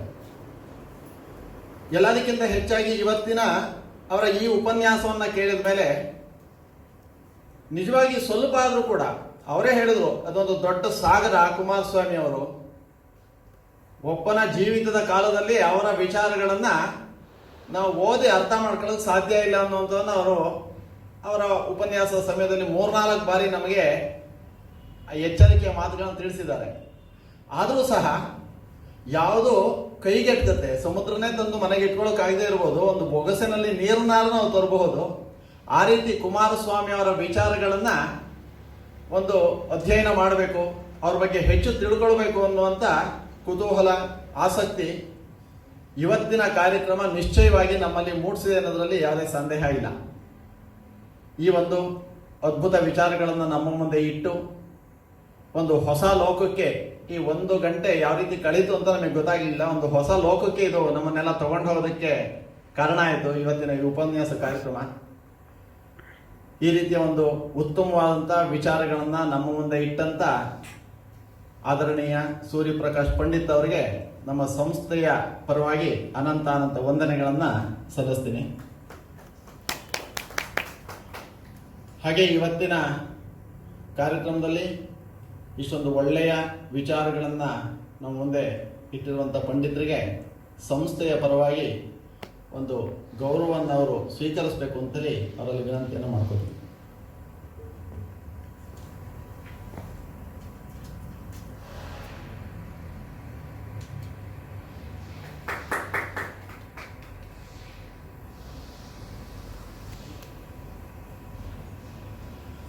ನಮ್ಮ ಸಂಸ್ಥೆಯ ಎಲ್ಲ ಕಾರ್ಯಕ್ರಮಗಳಲ್ಲಿ ತಮ್ಮ ಬಿಡುವನ್ನು ಮಾಡಿಕೊಂಡು ಸಕ್ರಿಯವಾಗಿ ಪಾಲ್ಗೊಳ್ತಾ ಇರುವಂಥ ಎಲ್ಲ ಶ್ರೋತೃಗಳಿಗೂ ಸಹ ಅನಂತ ಧನ್ಯವಾದಗಳು. ನಿಮ್ಮೆಲ್ಲರ ಸಹಕಾರ ಹೀಗೆ ಮುಂದುವರಿತಾ ಇರಲಿ ಅಂಥೇಳಿ ಅಪೇಕ್ಷಿಸ್ತೀನಿ. ಎಲ್ಲರಿಗೂ ನಮಸ್ಕಾರ.